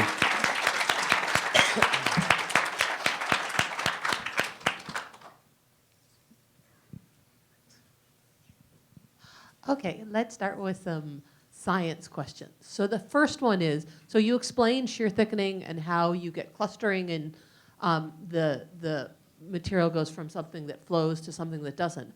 So how does this reduce shock? Well, think of it in this way. It's not like it's something hard hitting something hard. It's a liquid at first, and the shock is the energy that's being absorbed throughout the liquid. And so on impact, the liquid turns into a solid, absorbing that shock and dispersing it throughout the liquid entirely, causing it to solidify rather than letting it spread throughout the casing. And then after that shock is released and the stress is released, it reverses back into a liquid phase. Okay. My always goal is to get you to say the things that I wanted you to say in your talk afterwards. Okay, so you gave the example of cornstarch, which is like the most fun shear thickening liquid, but I assume you're not going to use that because like bacteria will eat it and it will rot. So you didn't give any details about possible shear thickening fluids that you would actually employ. So could you tell us something about that? So there has been research done with STFs composed of colloidal silica particles and ethylene glycol. That was used in body armor using Kevlar, and the STF was embedded in the fibers of that. However, those do have very good shock absorbing qualities. They are able to surpass many ballistic tests, but frankly, those materials are very expensive. There's another STF made with acetone and calcium carbonate, which is cheaper, but the shock absorbing qualities are not as great as the cornstarch in water. So, and there are many other STFs that we would still need to further investigate. The reason this is important is because you made a cost estimate. And if you don't actually have the compound identified, you can't, that means your cost estimates aren't realistic because that's a big piece of your cost. So that's the key reason you have to identify the specific choice early. Okay, so then the last question is you made a picture where you sort of said, we'll have a layer of some just elastomer,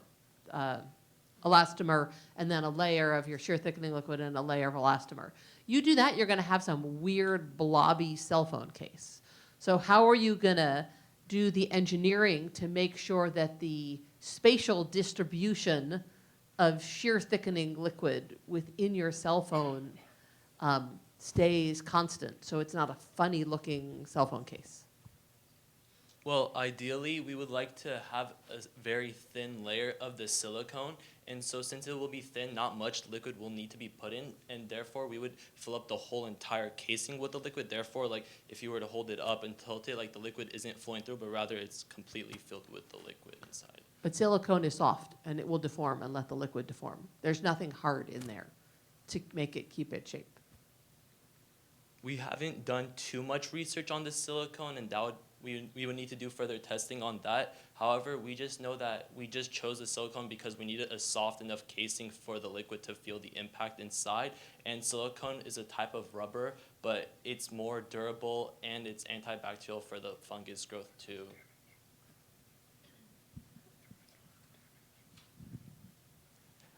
How did you guys come up with the $10 cost? So it would only cost us 46 cents to manufacture with, 46 cents is just the materials. And the $10 was an estimate from the factoring in employment and workspace and other in material costs and energy prices. What type of equipment do you envision requiring to build something like that? We would typically need a molding device in order to mold the silicone to the desired shape of the phone case. And silicone is actually a hard material to work with because not much, like silicone can't stick to itself very easily. So we'd have to like get a machine that would be able to melt it in order to mold the actual casing. And therefore in our labs we had trouble because we couldn't actually stick the two silicones together. We ended up stapling it together, which it wasn't perfect, but we had to work with. So something to think about is your yield component of this may end up increasing your fundamental cost because let's say you produce 10, but only 4 of them work out. You'll have to spread the cost across the other 6. It'll spread the other 6 costs that you couldn't actually sell into the 4. Something to think about if it's especially if it's that difficult of a process. Time for one more question. I'm recalling, I think I have this right, that your labor costs are $75,000? Yes. Okay. How many people are working for this company? We would only be employing 5 people, and we would be working as well, but we wouldn't take the pay for the first couple of years. So you're paying, on average, $15,000 to each person? I'm taking $75,000 and dividing by 5 people. That's $15,000. I mean, people would be working 40 hours a week, and we would be paying them $15 an hour in 1 year. Okay, so people work, I'm going to round, 2,000 hours a year. Okay. It's a little more than that, but let's, and at $15 an hour, that's $30,000. Okay. Times 5 people. So you might want to look at your employment costs again because I think you've perhaps undershot it a bit, perhaps a lot. I just want to also add that the kind of people who you want in this company do not get paid $15 an hour. And that's good because you're going to go be those people. And that $75,000 won't even pay one person's salary for 1 year. And that's nice because you want to make that kind of money. But the costs are way, way underestimated. Okay. Well, thank you guys.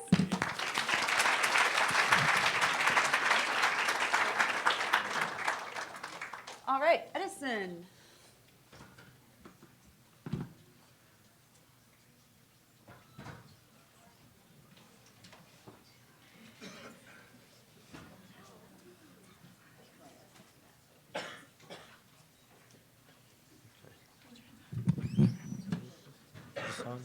This is okay.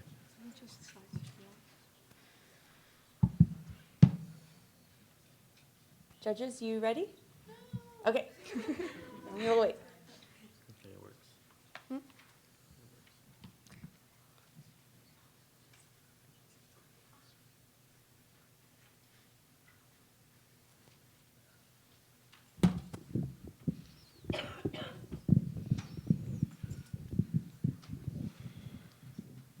All right, we good now? Yes. Okay. Good morning, everyone. My name is Eric. This is Carlos, Angel, and Leslie, and we're here to propose our kennel shield. School shootings are increasing all over the U.S., and it's becoming very threatening to students and families. It's starting to increase worry and anxiety amongst schools. Schools have begun lockdown drills just in case of an active shooter. A lockdown drill requires students to block the doorways and windows. For example, in that picture, you can see how all the tables and chairs are bunched up next to the door. That little girl is standing on the toilet because when you're in the restroom, you have to be inside an available stall, stand on the toilet, and be crunching down so then the shooter won't be able to see you. That right there, it's a lockdown song that's meant for mostly little kids. It has the background of Twinkle Twinkle Little Star, and it shows you the process of an actual school shooting. This graph right here shows you how many school shootings there has been in the last 9 years. As you can see, the number of school shootings have been increasing. In the year 2018, there has been 37 school shootings so far, which was the highest. In this graph, it shows the number of people harmed or killed in a number of school shootings. As you can see also, it has also been increased. And the year 2018 was also the year of the most people harmed and killed. In this pie chart, it shows the types of weapons used in the deadliest school shootings. Right, handguns are the most common in school shootings, but as you can see, rifles have gained the most attention since they've been used 30.8% of the time. Our product is called Nanoshield. It is about 4 feet by 4 feet in size, and it could stand by itself. This black material over here is called ballistic nylon, used for clothing. The yellow middle layers is fabric soaked in shear thickening fluid, and this material over here is aluminum panel. The things we used was Kevlar. The thing we did with the Kevlar was soak in a shear thickening fluid. What our shear thickening fluid contains is a carbon nanotubes and silica particles. The reason we decided to use carbon nanotubes is because they are very strong, and also the ability that they are able to absorb high amount of energy.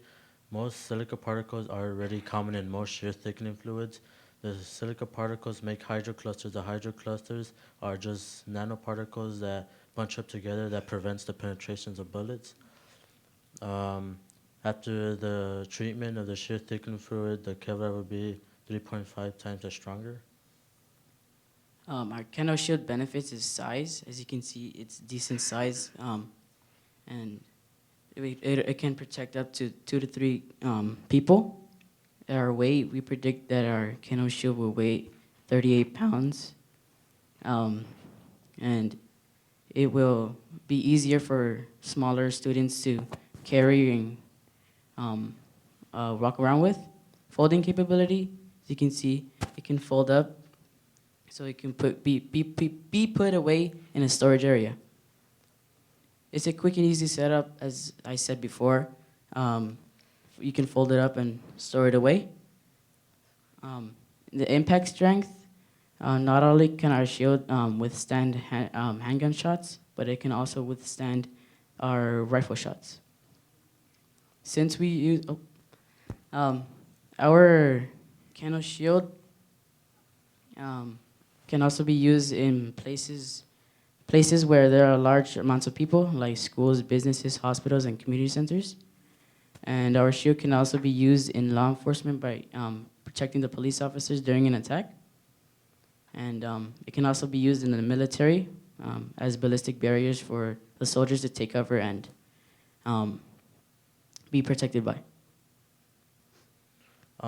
There are other similar products out there like the Bulletproof Vest, the Origami Shield, and Minuteman. The difference between this and our products is that our products will be using the nanotechnology, like the shear thickening fluid, the carbon nanotubes, and the silica particles. Our design will follow similar design as the Origami Shields. With ours using the nanotechnology, we've contacted the CNR group of the Origami Shield, and we've gotten feedback on using different designs and better ways to use the Kevlar with the nanotechnology. Thank you. Thank you for having us here.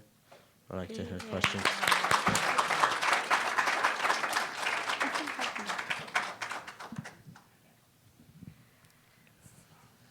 Okay, so there's a lot of obvious interest in ballistic protection. But there are a bunch of products out there. And so bulletproof vests are old and they work. You've added a bunch of layers, but it's not entirely clear to me what they are doing. So individual carbon nanotubes are strong, but Kevlar is really strong and aluminum is really strong. So what are the nanotube layers doing? And then also, the shear thickening fluid needs to be a fluid to do its energy dissipation thing. And so how are you incorporating a fluid into this network? And then just last question, most importantly, why isn't just normal Kevlar good enough? Normal Kevlar is, these use a lot of layers of Kevlar, and which makes a big thing that makes it heavy. And the way we use the Kevlar is that we soak the Kevlar, we soak it in the shear thickening fluid, so it would absorb all of the things in like the carbon nanotubes and the silica particles. But then do you dry it? No, it would end up drying in milliseconds. So like right after you would soak it into the STF with the nanotubes and well, basically the fluid would be absorbed into the Kevlar. But then it will dry. Yeah. And so then it's not a fluid anymore. No. So now what are the silica particles doing?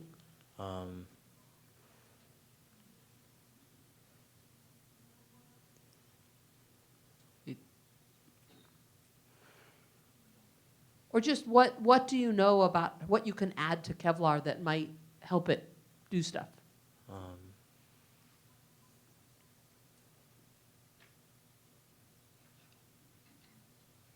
Make it impact resistant, like make it stronger than most products on the market. Like as the bulletproof vest, we're basically making it stronger, improving it.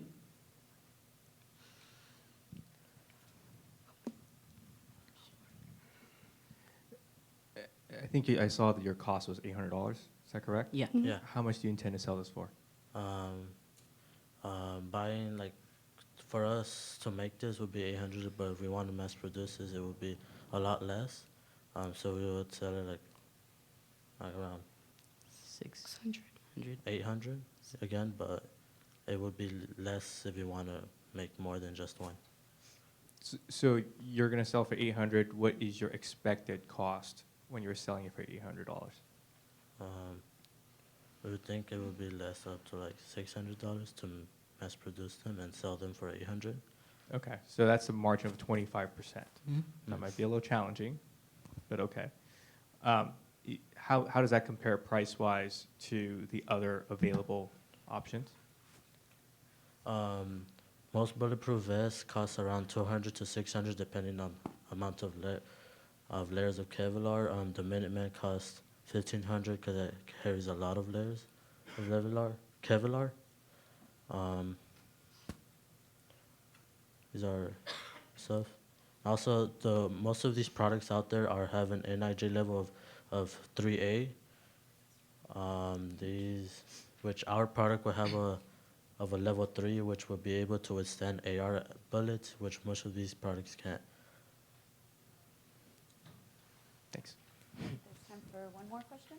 Well, it's not a question, it's a comment. I just wanted to commend you guys on tackling a subject that's so important to your generation and to everyone.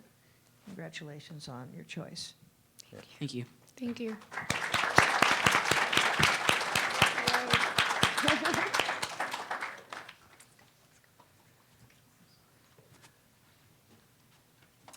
All right.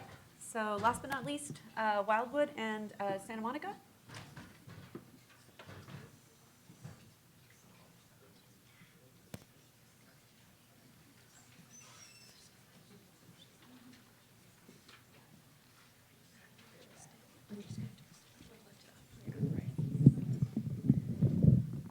Judges, looks like you're ready?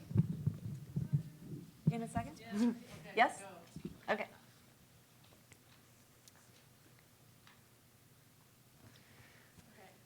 Hi, I'm London. This is Sophie, Danny, and Rachel, and we are proposing the application of a metal organic framework and a super absorbent polymer as a seed coating to help combat high salinity levels and droughts in California's Central Valley.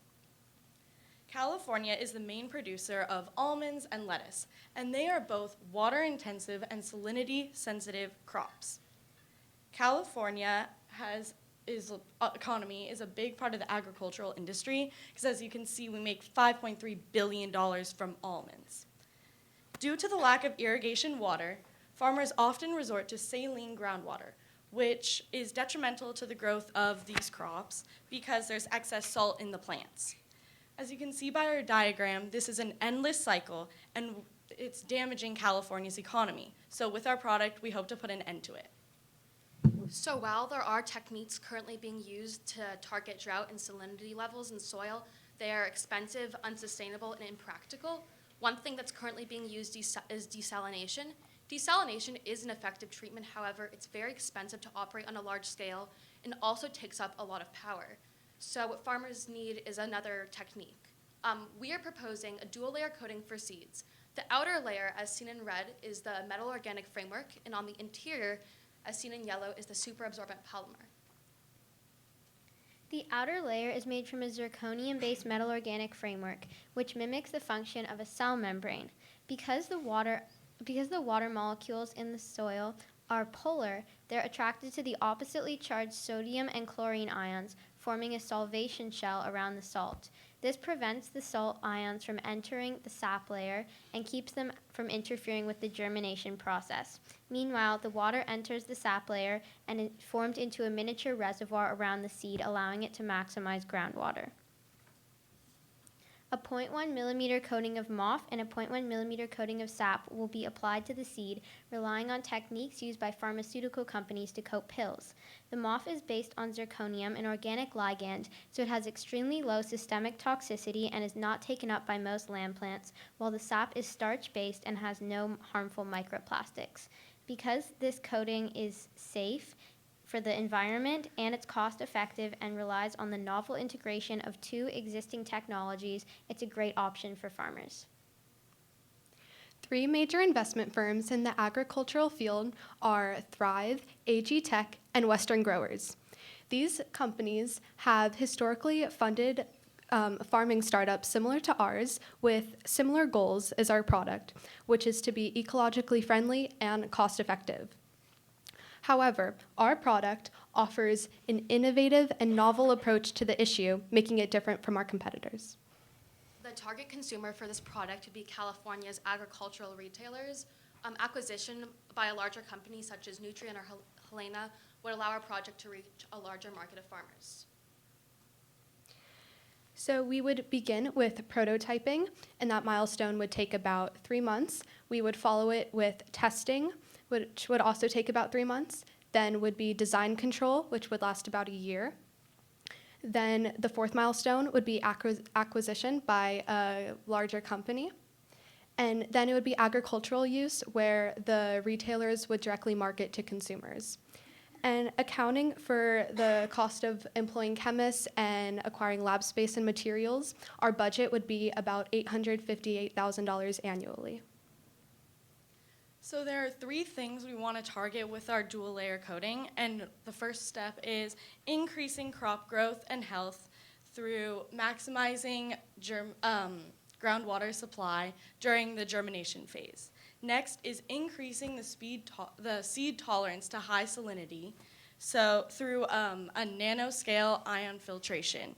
And last is increasing the profitability of these crops using a technology that is not only safe for the soil, but also for the environment. Thank you. Thank you.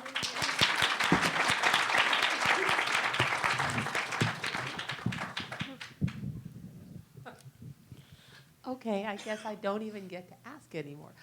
Okay, so you outlined that the idea is that the MOF on the outside is going to keep the salt from diffusing in, and then the inner part's going to hold water so the seed has some water. Right. So there's 2 questions. The first is, the seed's got to, I mean, you want it to be there and protected, but then it has to grow into a plant. And so isn't it going to almost immediately after it germinates going to be exposed to these high salinity environments? And so how does this first step really solve the problem when there's much, much more of the life cycle that you need to go through? That's the first one. And then the second one is, you said the MOF components are not absorbed by most plants, but what will they degrade into? And if you're putting a lot of it in the soil, is that an issue? To speak to the first question around how the seed will germinate and how the coating will deal with that, so a split coating is going to be used. So basically that's the internal pressure of the seed's germination will break open the coating and allow the seed to germinate, and then the coating will be left in the soil. And regarding the second point, that definitely is a concern. So all the papers that we had looked at through our research suggest that the zirconium is safe. However, that's definitely a legitimate concern about the quantities of it that will be in the soil. Okay, but then also after the coating splits, then the little plant will immediately be exposed to the high salinity. Right. So the reason that we focused on the germination phase is because in addition to salinity, we're also dealing with lack of fresh irrigation water. So we wanted to focus on germination because that's the most water intensive phase of plant growth. And we thought that that's where it would make the most of an economic and environmental impact as far as preserving water.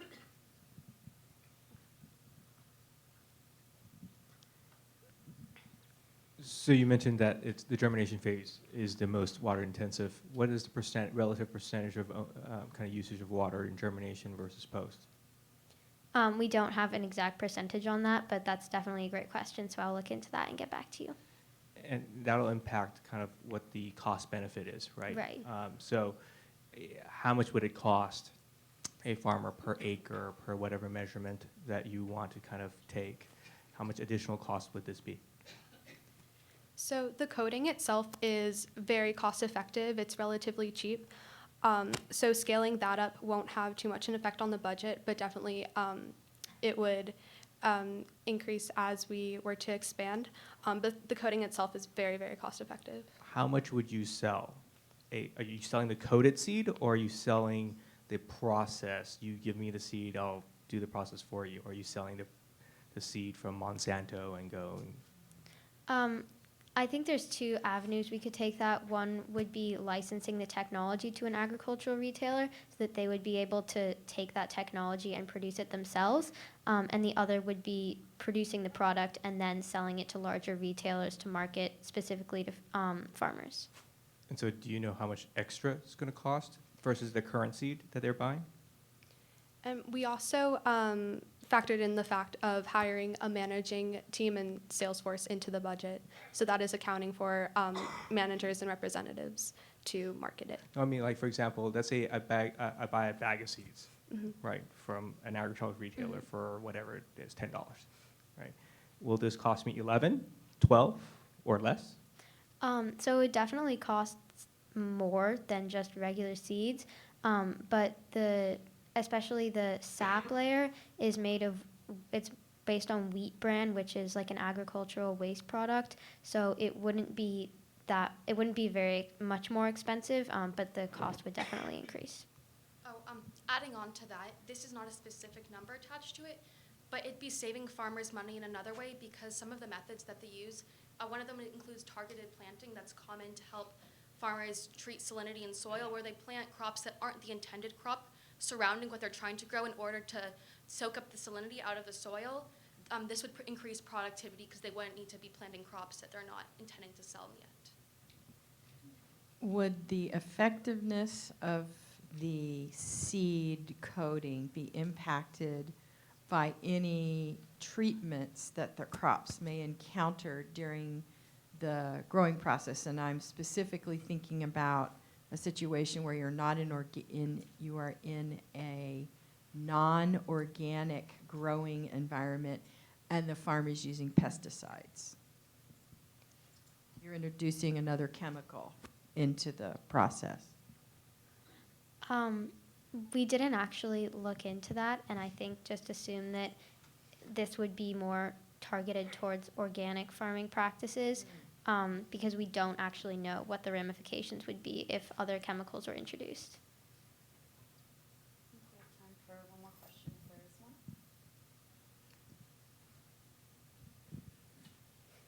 And if not, then thank you, ladies. Thank you.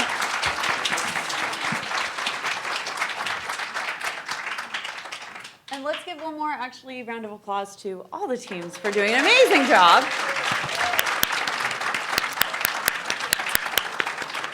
And Dr. Tolbert also had a thing that she wanted to say, so we can pass her the mic. Okay, I just want to say briefly, we've done 3 of these, and I asked all of you guys a lot of hard science questions because my job is to make sure that there's really the core of a scientific idea in all of these projects. And I would say that in years past, some of them had, and then a miracle occurred. And not a single one of your projects were like that. So there's always holes and there's always issues. But you guys all had the real core of an engineering or science idea. And I am so pleased to have seen your set of presentations. So even if, there's holes in everybody's ideas. But you guys really all thought not just about the marketing and the need, but also about how to make a product that is real. And so I am super proud of all the teams for that. Yeah.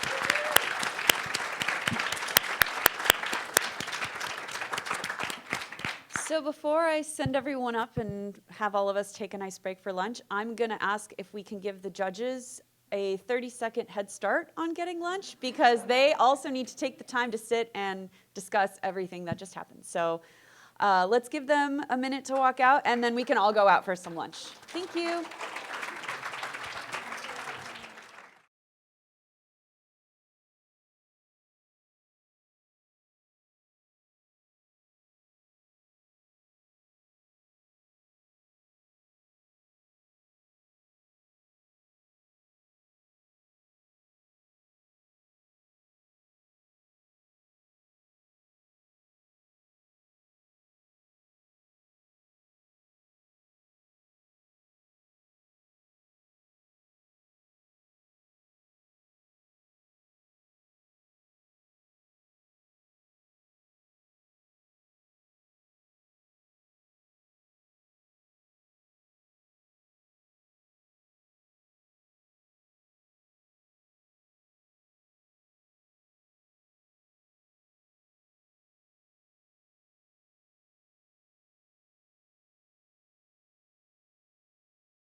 gonna say, this looks ugly. I should, I should make it nice.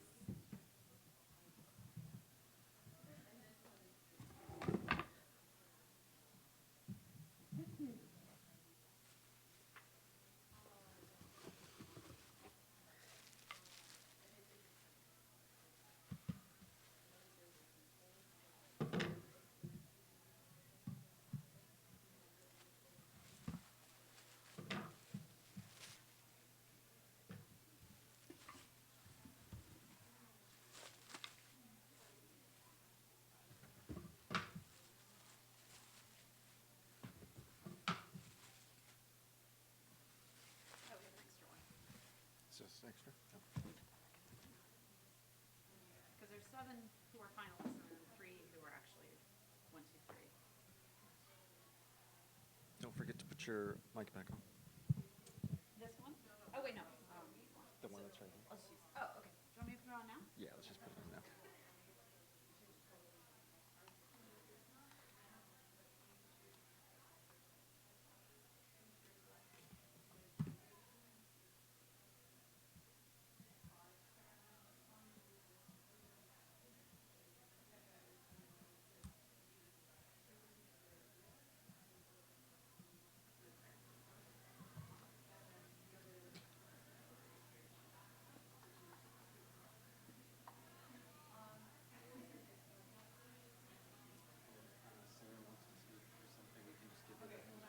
Okay. Yeah, I think a couple of the judges were going to just make some complimentary remarks.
I will definitely have you make it now before we do the prizes so that.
where Sarah is? Do you know where Sarah is? Oh, she just had to leave? Okay, that's fine. Oh, there she is. All right, so hope you guys all enjoyed lunch and photo boothing and chatting and having a little bit of a break before we conclude today. So first, I actually wanted to bring up one of our judges, Howard Coe, who had some very nice things to say, actually, about what all of you did today. So actually, I can give you this mic if you just want to talk there.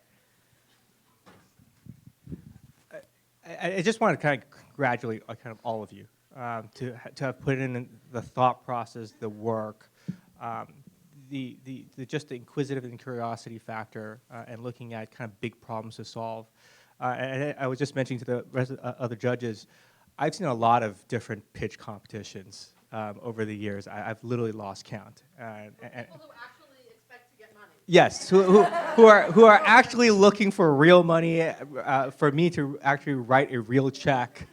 $250,000, $500,000, $5 million, $10 million. And I would say that I think there's a lot of those presentations that don't equal, I think, what I've seen here today out of you guys. And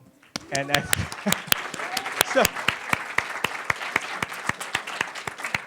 I think that's a testament to, I think your kind of own fortitude and wanting to learn and wanting to solve a problem. I think your mentors and I think everybody involved has kind of helped kind of with that. So I want to really congratulate everybody here, I think, for frankly surpassing those who are 10, 15, 20, 30 years or senior sometimes in terms of just the thought process and the work you guys have done. So thank you.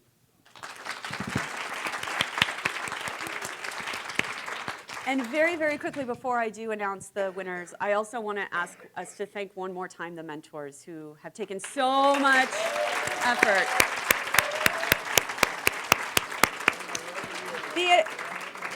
The entire force of not only this specific program, but all of our outreach efforts really depend on them. So thank you guys so much.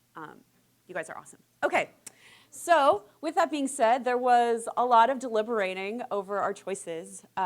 So congratulations to everyone because you all did a really good job.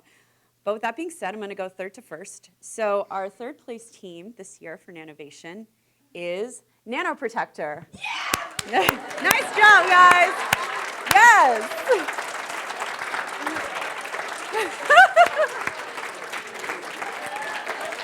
Good job. You guys did a great job. Good job. Yeah, come to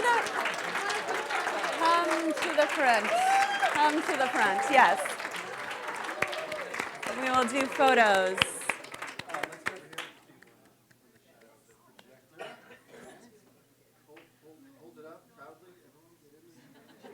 We'll do a couple quick photos.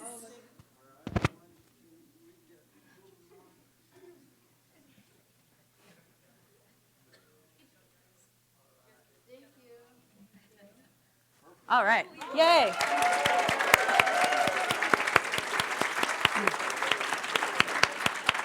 All right. Our second place team for Nanovation 2019 is Team Ultra Clear. Nice job. Good job, guys. Congratulations.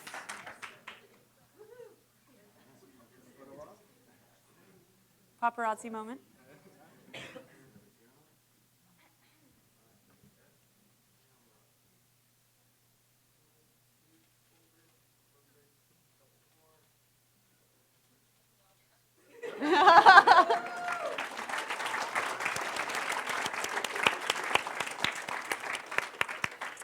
All right, and in first place this year for Nanovation 2019, the winning team is from Fairmont Prep, Team BOA. Yay!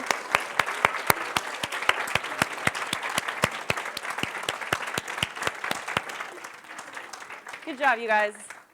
Very well done. Congratulations.